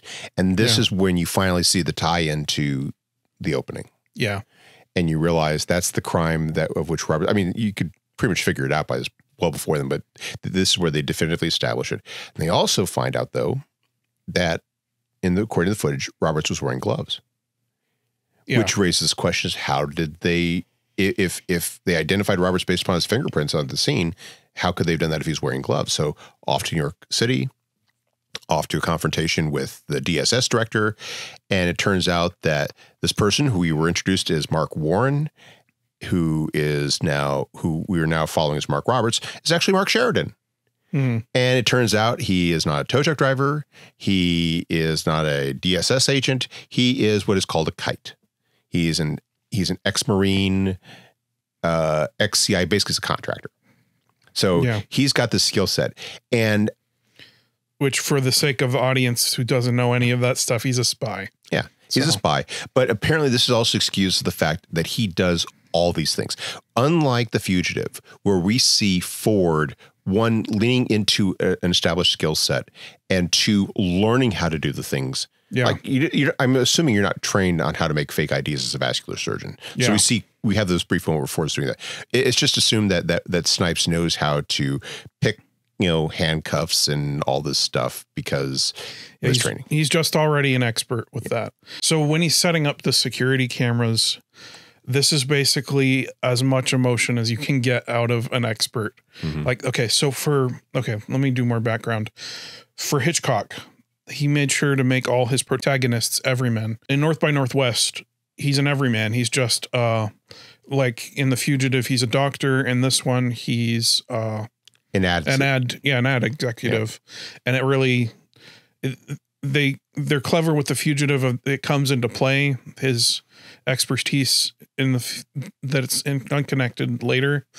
But for the sake of this story and for the sake of Act 1 in The Fugitive, he fully is out of his depth. And you feel that way because you are out of your depth and you're not an expert. And so you connect with an everyman more, and it puts you in the suspense zone because there's not prior knowledge that you need that you don't have. With an expert, there's all this knowledge that Snipes have that we know nothing about. And when he's setting up these security cameras and we really don't know what he's doing, the biggest emotion you get out of that is, oh, that's cool. Yeah. So, and it's something where he always has the skill set he needs to solve that problem. Yeah. And it's one of the things. So for me, there's no tension as to how Snipes is going to deal with this. I know he'll pull some sort of trick out. And then this comes up, especially with a scene we'll get to in just a moment that just infuriates me to no end because it is so derivative and so ridiculous. And it just kind of underscores how, even as in this point, the movie is fully trying to, it's like they're pushing us into be sympathetic with Roberts. Yeah. He talks to his girlfriend. He's like, no, I'm being framed. And so we're getting, at the very least, the sense that the implication that he's not really guilty, even though he actually does shoot the guys. What I can't quite figure out, this is the one thing I didn't, wasn't able to pursue before we did this was, were the two DSS agents shot, were they in on the conspiracy, or were they just, or were they, or was Roberts set up to kill them because the true conspirators were aware they're about to be caught and they framed Roberts for it? Because if it's the latter, then it doesn't change the fact that at the end of the movie, he has still killed two innocent men. Yeah. And this whole, and the word they use in the movie, which I think is a great word for, is righteous, is that Snipes sees himself as so righteous. It doesn't matter that he is terrorizing people, that he is, I mean, because when they blow out that plane, the assassin goes out the hole, and so does one of the marshals. Oh, so there are people dying around this character, and Snipes doesn't have any sort of contrition, any sort of concern. His maniacal focus is on getting righteous, and that means putting his girlfriend, which he's supposed to care about, at risk. Yeah, he doesn't care. He just wants to get off the hook. Yeah, it's just so unsympathetic. And it goes back to why this would have been so much better if he had been the antagonist. Yeah. Because as the antagonist, then I can root for him. That would make the dynamic work better. Of the way that it plays out now is, as with Gerard as the protagonist, it doesn't make for a very good suspense setup. If he had a more antagonistic force that was as hard to catch as he was to run from in the first one, it might have made it work better. It may not have been suspense, but at least there'd be that drama tension of one big opposing force against another. Yeah. And you don't get that. Instead, you get Gerard he's almost in some ways enabling Snipes' character, because he is giving him the benefit of the doubt. He's not, it's like the moment he sees Roberts, he doesn't just like go up and snatch him. He's always kind of like, we're going to see how this plays out and everything. And that's where you get the scene where they track, they're doing this follow the money thing with Chen, where they follow him to a cemetery, and Snipes' character, I'm going to call him Snipes' character because he's got through so many name changes at this point, I can't keep track of him. I think it's this way he's kind of established Sheridan. But he goes there and he finds out that one of the DSS agents who was in the office with the director, it turns out he is one of the ones who's selling the secrets. And initially, Snipes thinks it's just him. He's kind of punching him, and then the guy says, "Well, Snipes like, oh, we, so there's someone else there." And then so he's dragging the guy out, and that's when Chen, who's on top of the mausoleum with the rifle, shoots the guy dead. He can hit that guy dead on, kill him with one shot, but Snipes, apparently he has to fire like 40 shots and can't hit him. Yeah. There's the shot of him like darting back and forth, and he's missing him with every shot. I feel like no better armor in the world than plot armor. I feel like just before this scene, the pursuit sequence up to this point, up to there, was probably the strongest part of the movie, and there is more pursuit after this that goes into the old folks' home. And I mean, the chase sequence is the best part of this movie. Although, again, and of course, you're pointing out the intrigue plot again, with the stuff that goes down with the agent, where he's like, "I can't tell you because." Blah, blah, blah, which I didn't realize until thinking about it afterwards that he probably would say Robert Downey Jr.'s character's name. Yeah. But it would have been awesome if he would have said it at that point. And so Gerard doesn't know, but we as an audience know he's the bad guy, and we'd have some strong suspense from that. But again, I think this goes to the fact that this goes to the probability that this was kind of repurposed, because they only establish later in this chase scene that Royce is a bad guy. And apparently, and this goes back to what I read about it, was that the idea was that Royce was the friend of the two dead DSS. Which one is Royce? Downey's character. Oh, okay. Yeah. And the idea was that he was a good friend with the two dead agents, and that he is kind of driven by that anger. that he's pursuing Sheridan. Revenge for the 2 agents that he killed at the beginning. Exactly. Yeah. And if you don't mention that at this point, then, you know, the implication that's it. It's only when they go to the retirement home and you have that scene where Newman comes in and Royce is about to execute him. That's when you discover Royce is the bad guy. And apparently that was that was one of the things they established in reshoot, was that apparently what was going to happen was that, oh, wow. Okay. yeah, they did something. They were doing something different in the scene, and they went reshot to make it look like that Royce was about to execute Sheridan. Yeah. So they established that he's the bad guy. But you have this chase scene that gets to there. That's interesting, because I feel like that's the strongest part of that movie, because they bring in some suspense there. They do, yeah. and it's very nicely done. Then you get, you know, and it also supercharges Gerard. Yeah, because Newman was his protege. Newman was kind of his surrogate son. Mm-hmm. Newman's dying. And I like the fact that Newman's, he's awake, he's dying, he can't speak. And Royce is lying. Oh, Sheridan shot him. Sheridan got away. Yeah. And he knows that Royce the bad guy can't say it. It's that I love. Yeah. That's strong suspense in that scene. But Gerard chases him up to the roof, and Sheridan's standing on the edge, and it's a replay of the spillway scene in The Fugitive. It's just so badly done. Yeah, it is. Well, to jump back to the Newman dying scene real quick, like that's a great way to do suspense that I'm surprised isn't done more often, where a character who can't speak says, and it's done with the old man with the oxygen mask too. There's just such great tension with having it in an old folks home where you don't want any of them to get shot.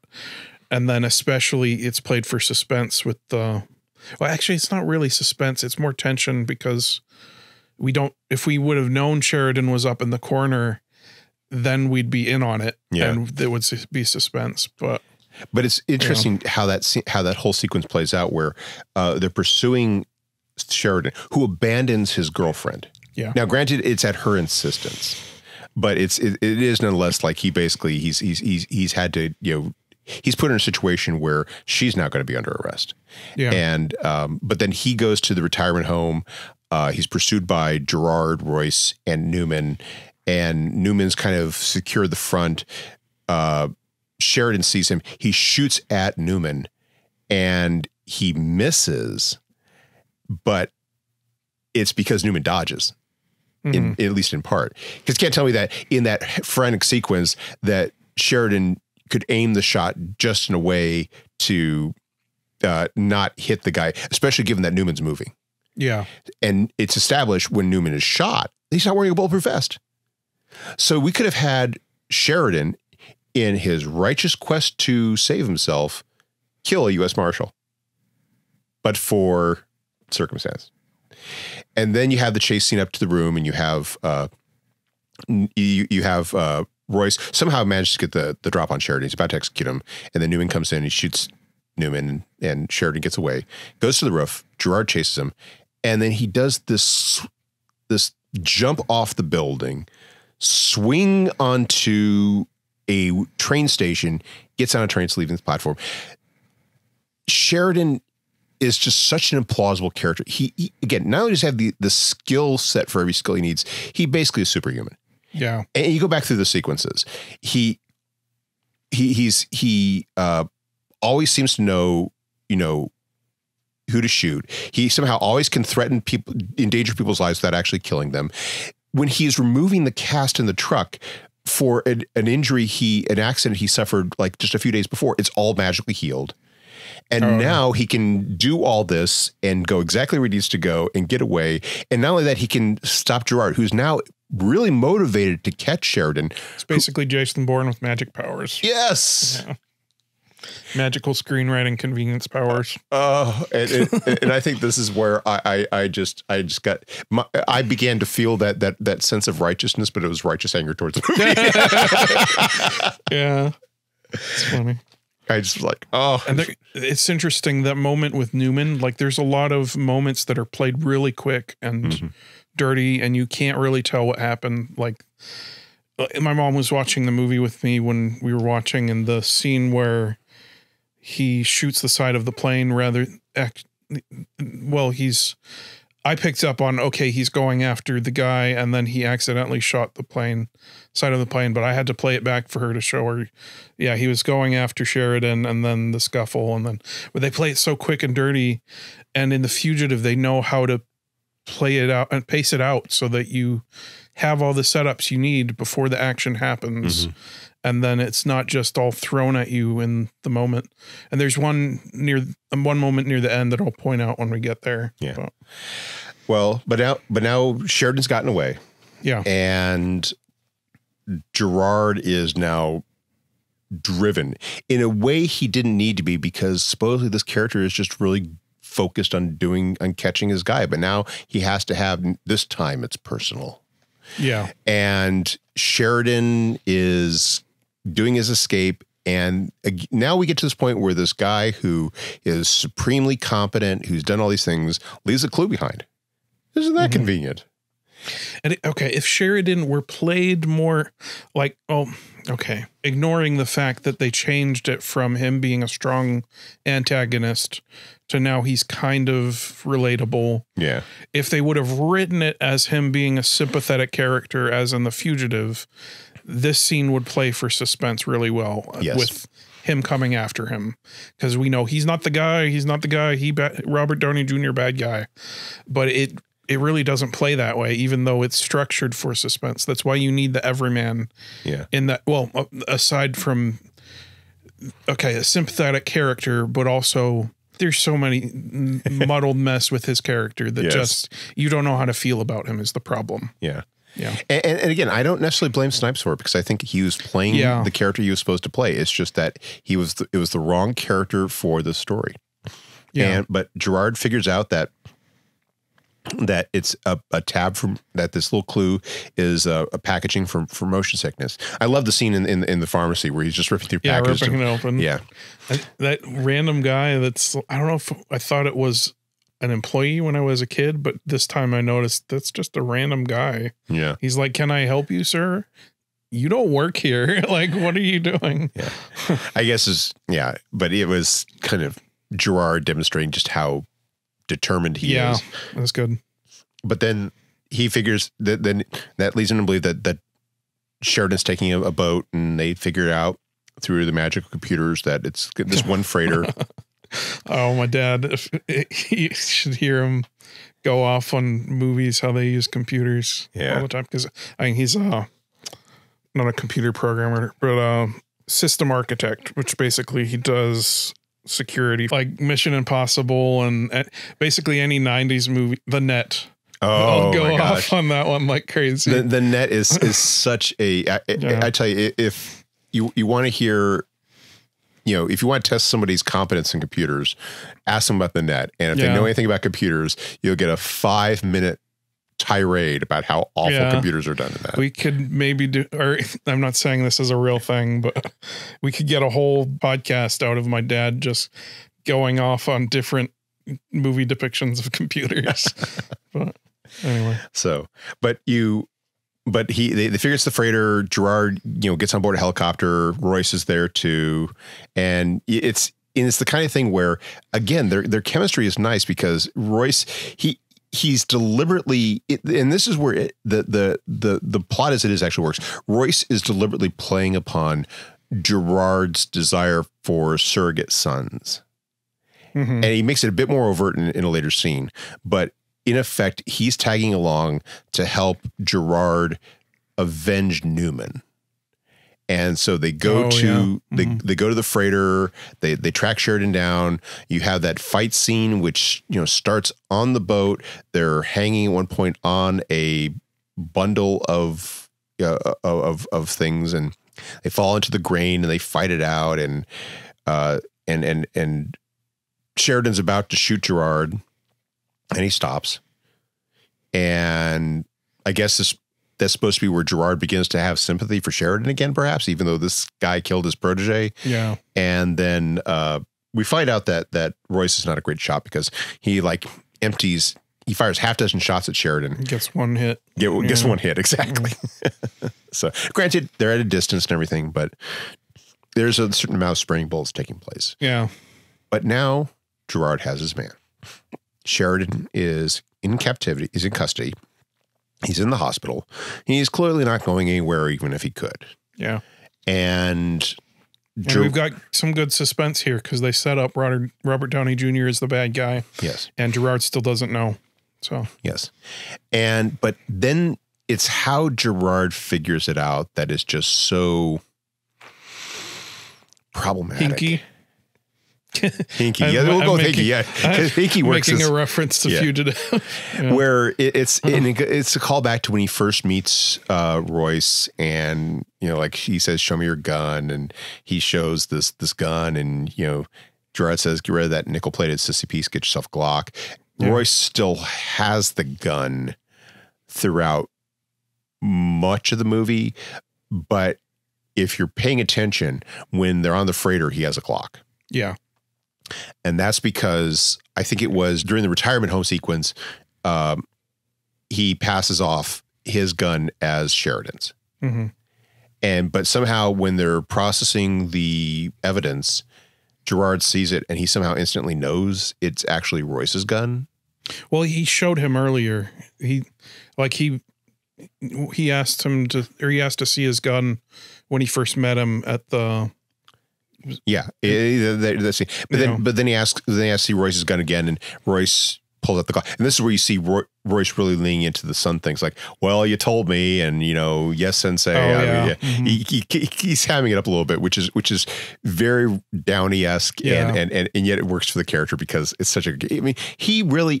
This is the thing I think makes Downey the figure he is now, is that he did a lot. I mean, did some sketchy things in his life. He went to prison.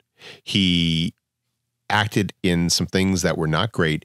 And yet I cannot think of a performance that Downey ever did that would be regarded as a bad performance. Yeah, that's true. He's one of those actors that's like, if whether he is in Oppenheimer, whether he is in Iron Man, whether he is in Back to School, he's always bringing his A game. He's in Weird Science. He's bringing his A game.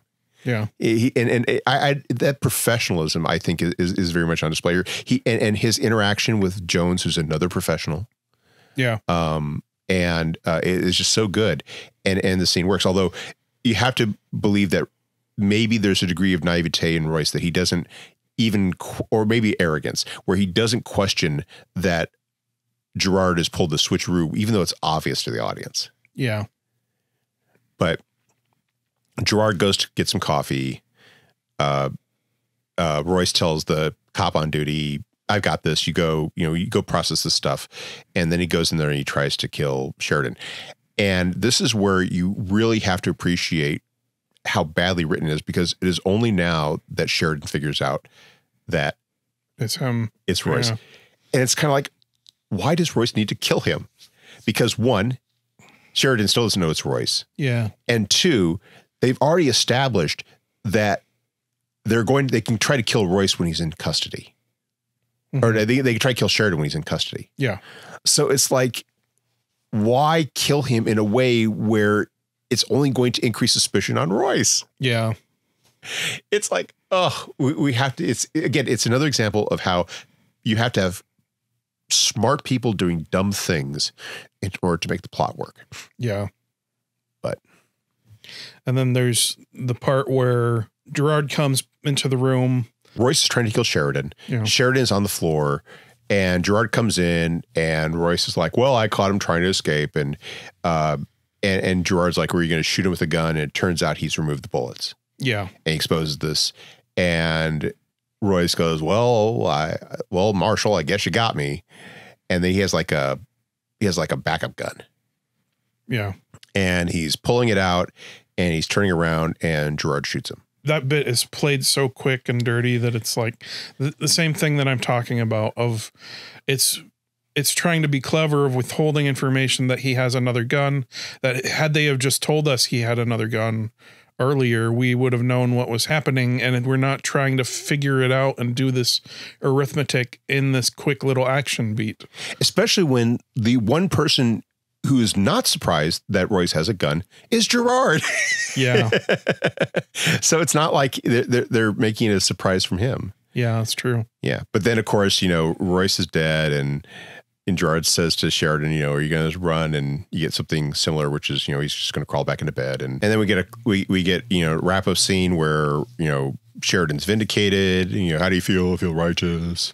And he gets to, even though he has committed so many crimes against so many people, he gets to, it's fine because you were innocent of that first crime. Yeah, exactly. So, and we sometimes wonder why people believe that multiple wrongs make a right. And that's U.S. Marshals. Every once in a while, two films will share a bond to transcend time, space, and even genre. These similarities go down to their DNA. So let's dissect and deconstruct, compare and contrast. It's time to go crisscross. Crisscross. I think what stood out for me was the fact that these two films are so similar and yet so dissimilar at the same time. Yeah, and I'll get into the structure or the building of the engines for both of these films.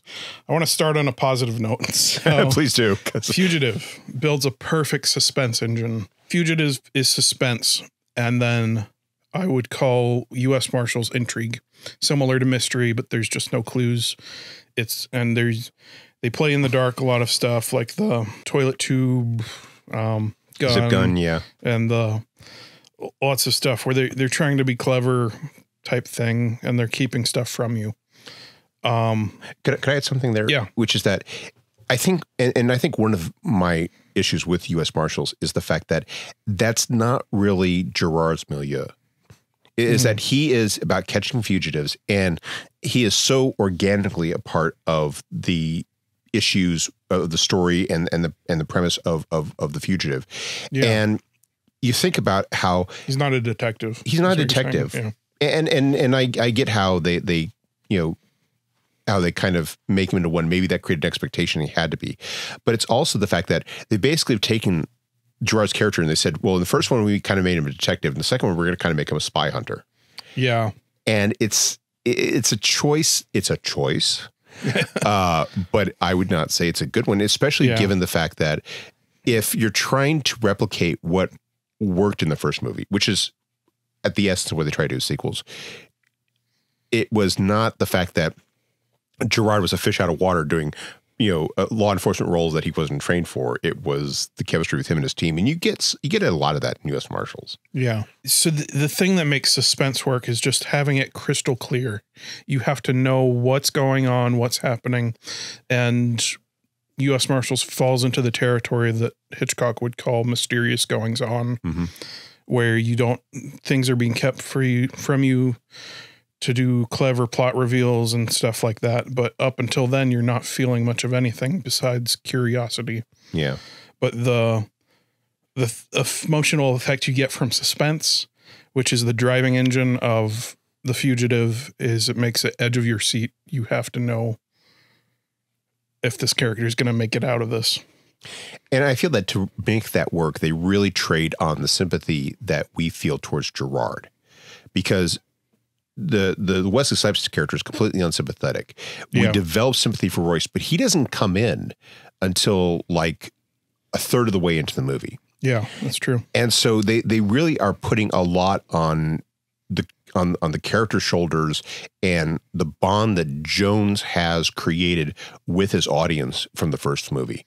And it's like, I mean, and that's not, I suppose that can happen, but then they squander it. Yeah.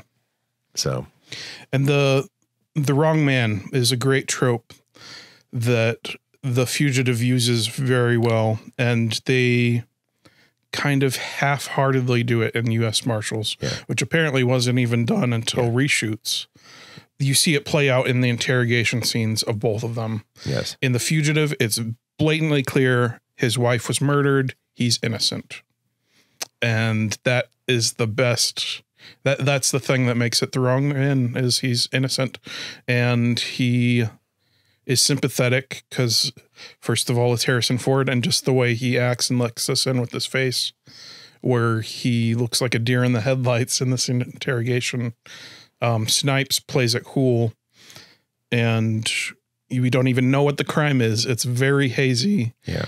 And we don't know what he's being blamed of. And most importantly, we don't know if he's innocent. Mm-hmm. So you're not getting the suspense engine of the wrong man built correctly in one of them. This also comes to who is the protagonist. In The Fugitive, the protagonist is the hunted. In U.S. Marshals, it's the hunter. So it's much easier to do suspense when you're following the one being chased. Mm-hmm. And then at the same time say, though, that the hunted is also a protagonist whom we're supposed to be sympathetic toward, even though he behaves in a very unsympathetic manner. They're almost dual protagonists. But and the Snipes character is kind of like at cross purposes with Gerard's protagonism. And that's where that's where I feel like they have to kind of, the character has to kind of help Sheridan along with all of these comments about how, well, a guilty person wouldn't do that. Yeah, it splits the focus two ways, but it also weakens both characters because one of them, if we're on the pursuer's side, it makes logical sense to have the one being pursued being very guilty. So we've got some drama there, and we can feel good about following this force of nature from the first movie, which is Gerard. Yeah, they really just wanted to have their cake and eat it too, and for obvious reasons, which you told me that I didn't know about, of doing those reshoots. That's one of the ones I really would like to read up more upon that, because if that bears out, then it explains so much of what, I'm not saying it would have been a great film on the par with The Fugitive had they made Sheridan a antagonist rather than protagonist, but it certainly, I think, would have been a better film. Yeah, it would have made it a lot easier to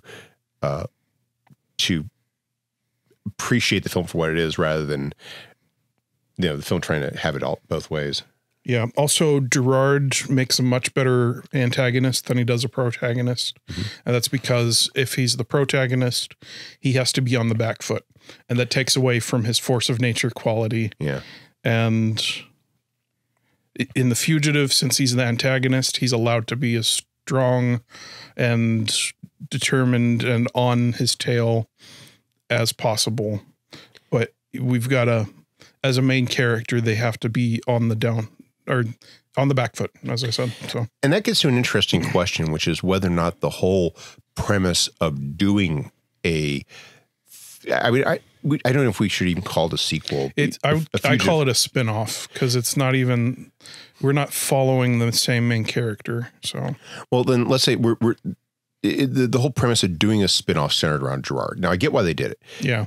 It was, Tommy Lee Jones was a very established actor, but it was really a performance that made him into this very unlikely but very successful leading man in the 90s and 2000s. Yeah. And there's a lot about his character to like, where I could see myself saying, if I'm asked, what would you like to see in the movie about him? Yeah, sure, I would. But is it really possible to have a movie with him as the protagonist for the reasons you just said? And it implies that the whole premise was ill considered. Okay, so then my last point is, and I could do a whole video on this. In fact, I'm gonna do a video on facets at some point about the everyman versus the expert, and this could be compared to, well, I don't want to make it too complicated, but I did kind of cover this already. Of there's no better everyman than Harrison Ford. Basically, in any role, he brings that element to it. But in this one, it's in the screenwriting as well.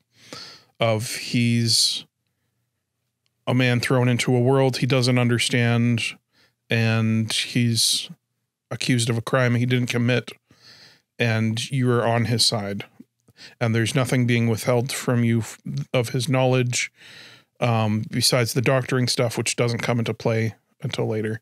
The reason this works is because the first half of this movie is run fully off of that everyman model. And then there's the expert, which is done in, you can do this successfully, but I might get into that in a bit. But for U.S. Marshals, it is not at all successful. Yeah. He knows all these things you don't know, and he does these things you don't understand. And the most you get out of that is curiosity of what he's doing. And then once you realize what he's doing, oh, that's cool.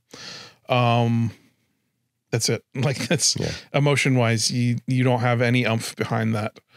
And he acts it in a way that he's playing it cool, where he doesn't even let you in, which just is a good point to compare it to one that does this very well, of the Mission Impossible series. They're all experts in that, but they explain it to you. And Tom Cruise has a bit of that same Harrison Ford thing, where he lets you see the difficulty on his face. Yes.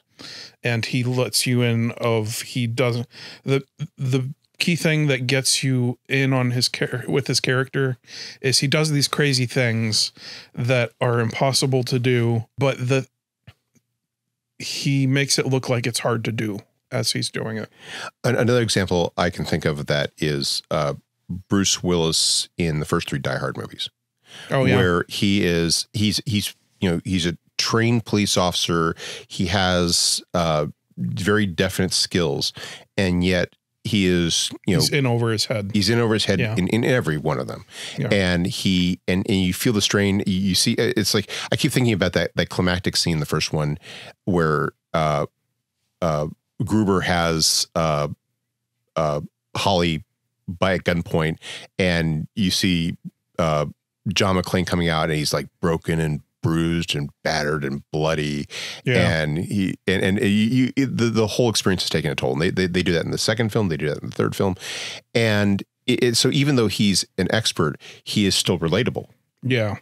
And whereas, like I said, I mean, Snipes, he's in a car accident, and I don't know what, 2-3 days later, he's cutting off cast like, it was all a ruse.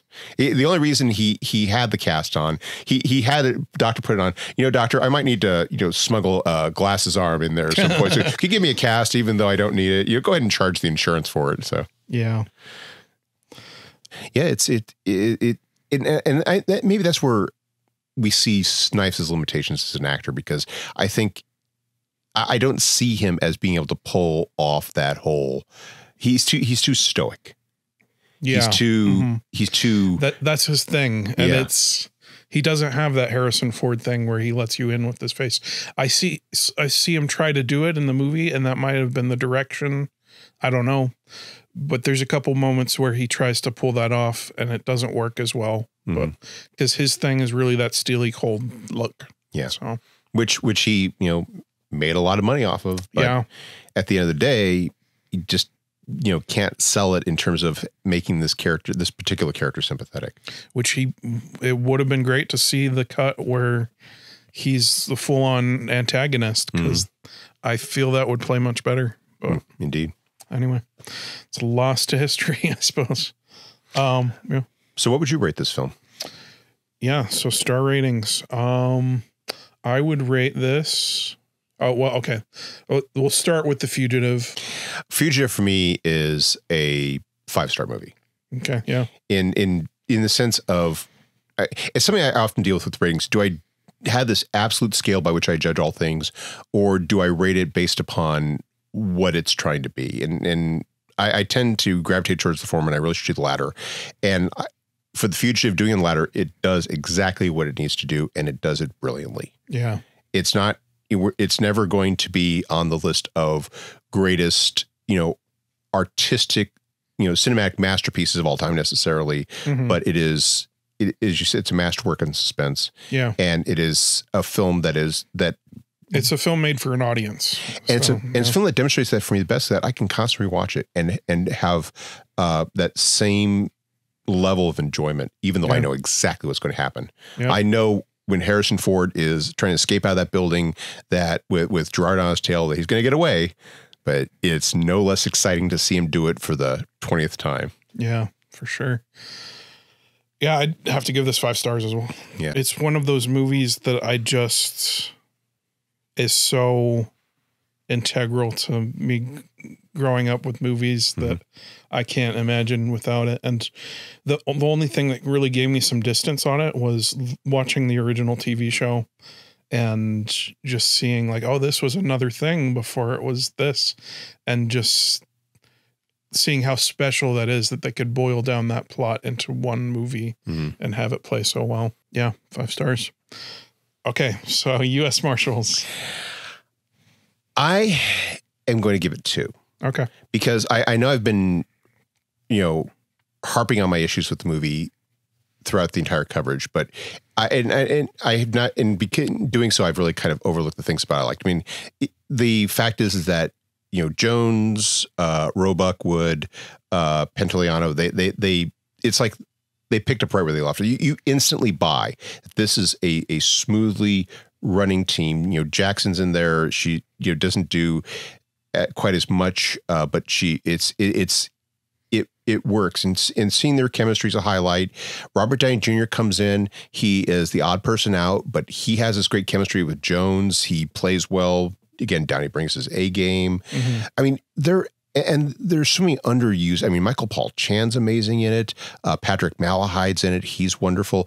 There are just so many good things about it. It's one of the reasons why I get so frustrated with it, because there is just, there's so much quality on that screen. Yeah. And in some ways, there's even more so. In front of the camera is so much quality stuff, but the work beforehand and behind the camera, I'm not digging on the director. I have no idea, but just the writing and the craft is just not there. Yeah. And it shows you there's only so much you could do with acting talent, with money. At some point, if you don't have the foundation, it makes me feel for actors that they've got to sign on to these projects and they don't have any control of the story. Exactly. I mean, maybe they can, as we talked about earlier, Jones can tweak a line or two, but at the end of the day, unless they have a degree of creative control, they can't. Yeah, but they can't fix a broken thing. And it's not that it's unwatchable. It's just that, especially when I'm measuring, if this had been like a standalone thing, I might be able to judge it better. But I mean, this is a spinoff, of a great suspense movie. Yeah. And it's just, it's like Gerard and his people were suddenly thrown into a James Bond movie. Yeah, for sure. Like I didn't even think of it that way. And it's just, and because it's so Snipes centered, it feels like they're literally secondary characters in a movie that is literally called U.S. Marshals. Yeah. So if I were rating this as a kid, I might give it 4 3.5 stars, but I'm going to have to go 2.5. It's just, it's got enjoyable elements, but it's definitely broken. Yeah. Like if it worked, I'd give it would definitely bump it up to a 3. But it's got enough in there where, like Suicide Squad is what I'd rate a 2 for that, where it's just a mess. But this one has a lot of redeeming elements. They just don't come together in a way. The recipe is off. Mm-hmm. It doesn't matter if you have the highest quality ingredients if the recipe's off. And they try to do a spy plot, and I don't think it's an upgrade. No, so it is not. I mean, it would have been so much more interesting to see something in the milieu where they're, maybe pursuing like an escaping gangster or, trying to, track down a witness before the witness is hunted down or something like that. Oh, that sounds cool. Yeah. I mean, and because I can see the premise of this. It's like, after the returns from Fugitive and after Jones wins his Oscar, it's like, let's bring these people back and do another film. Yeah. And then I guess they were kind of like, well, we have to pay a scriptwriter, but we've got this action script here that we can just go ahead and make a few changes in the scenes and make it U.S. Marshals. Yay. That's what, yeah. It felt like they were just trying to check too many boxes. And Snipes' character change is just one too many. Yeah. And that's right around the times that Snipes was really becoming such a big deal, where I can see him requiring that it be about him more than Tommy Lee Jones. And again, Snipes, he has his strengths as an actor, but the idea that he can outact Jones, that's not going to happen. Yeah. If you like what you've heard on today's episode and you'd like to get access to bonus features and deleted clips, which there might be a couple from this episode, and also from our sister show, Facets of Story, please support us on Patreon at patreon.com/Transcend Entertainment. That's TRANSCEND Entertainment. And that's today's episode of the Crisscross Cinema Podcast. But you wouldn't clap yet, because making something disappear isn't enough. You have to bring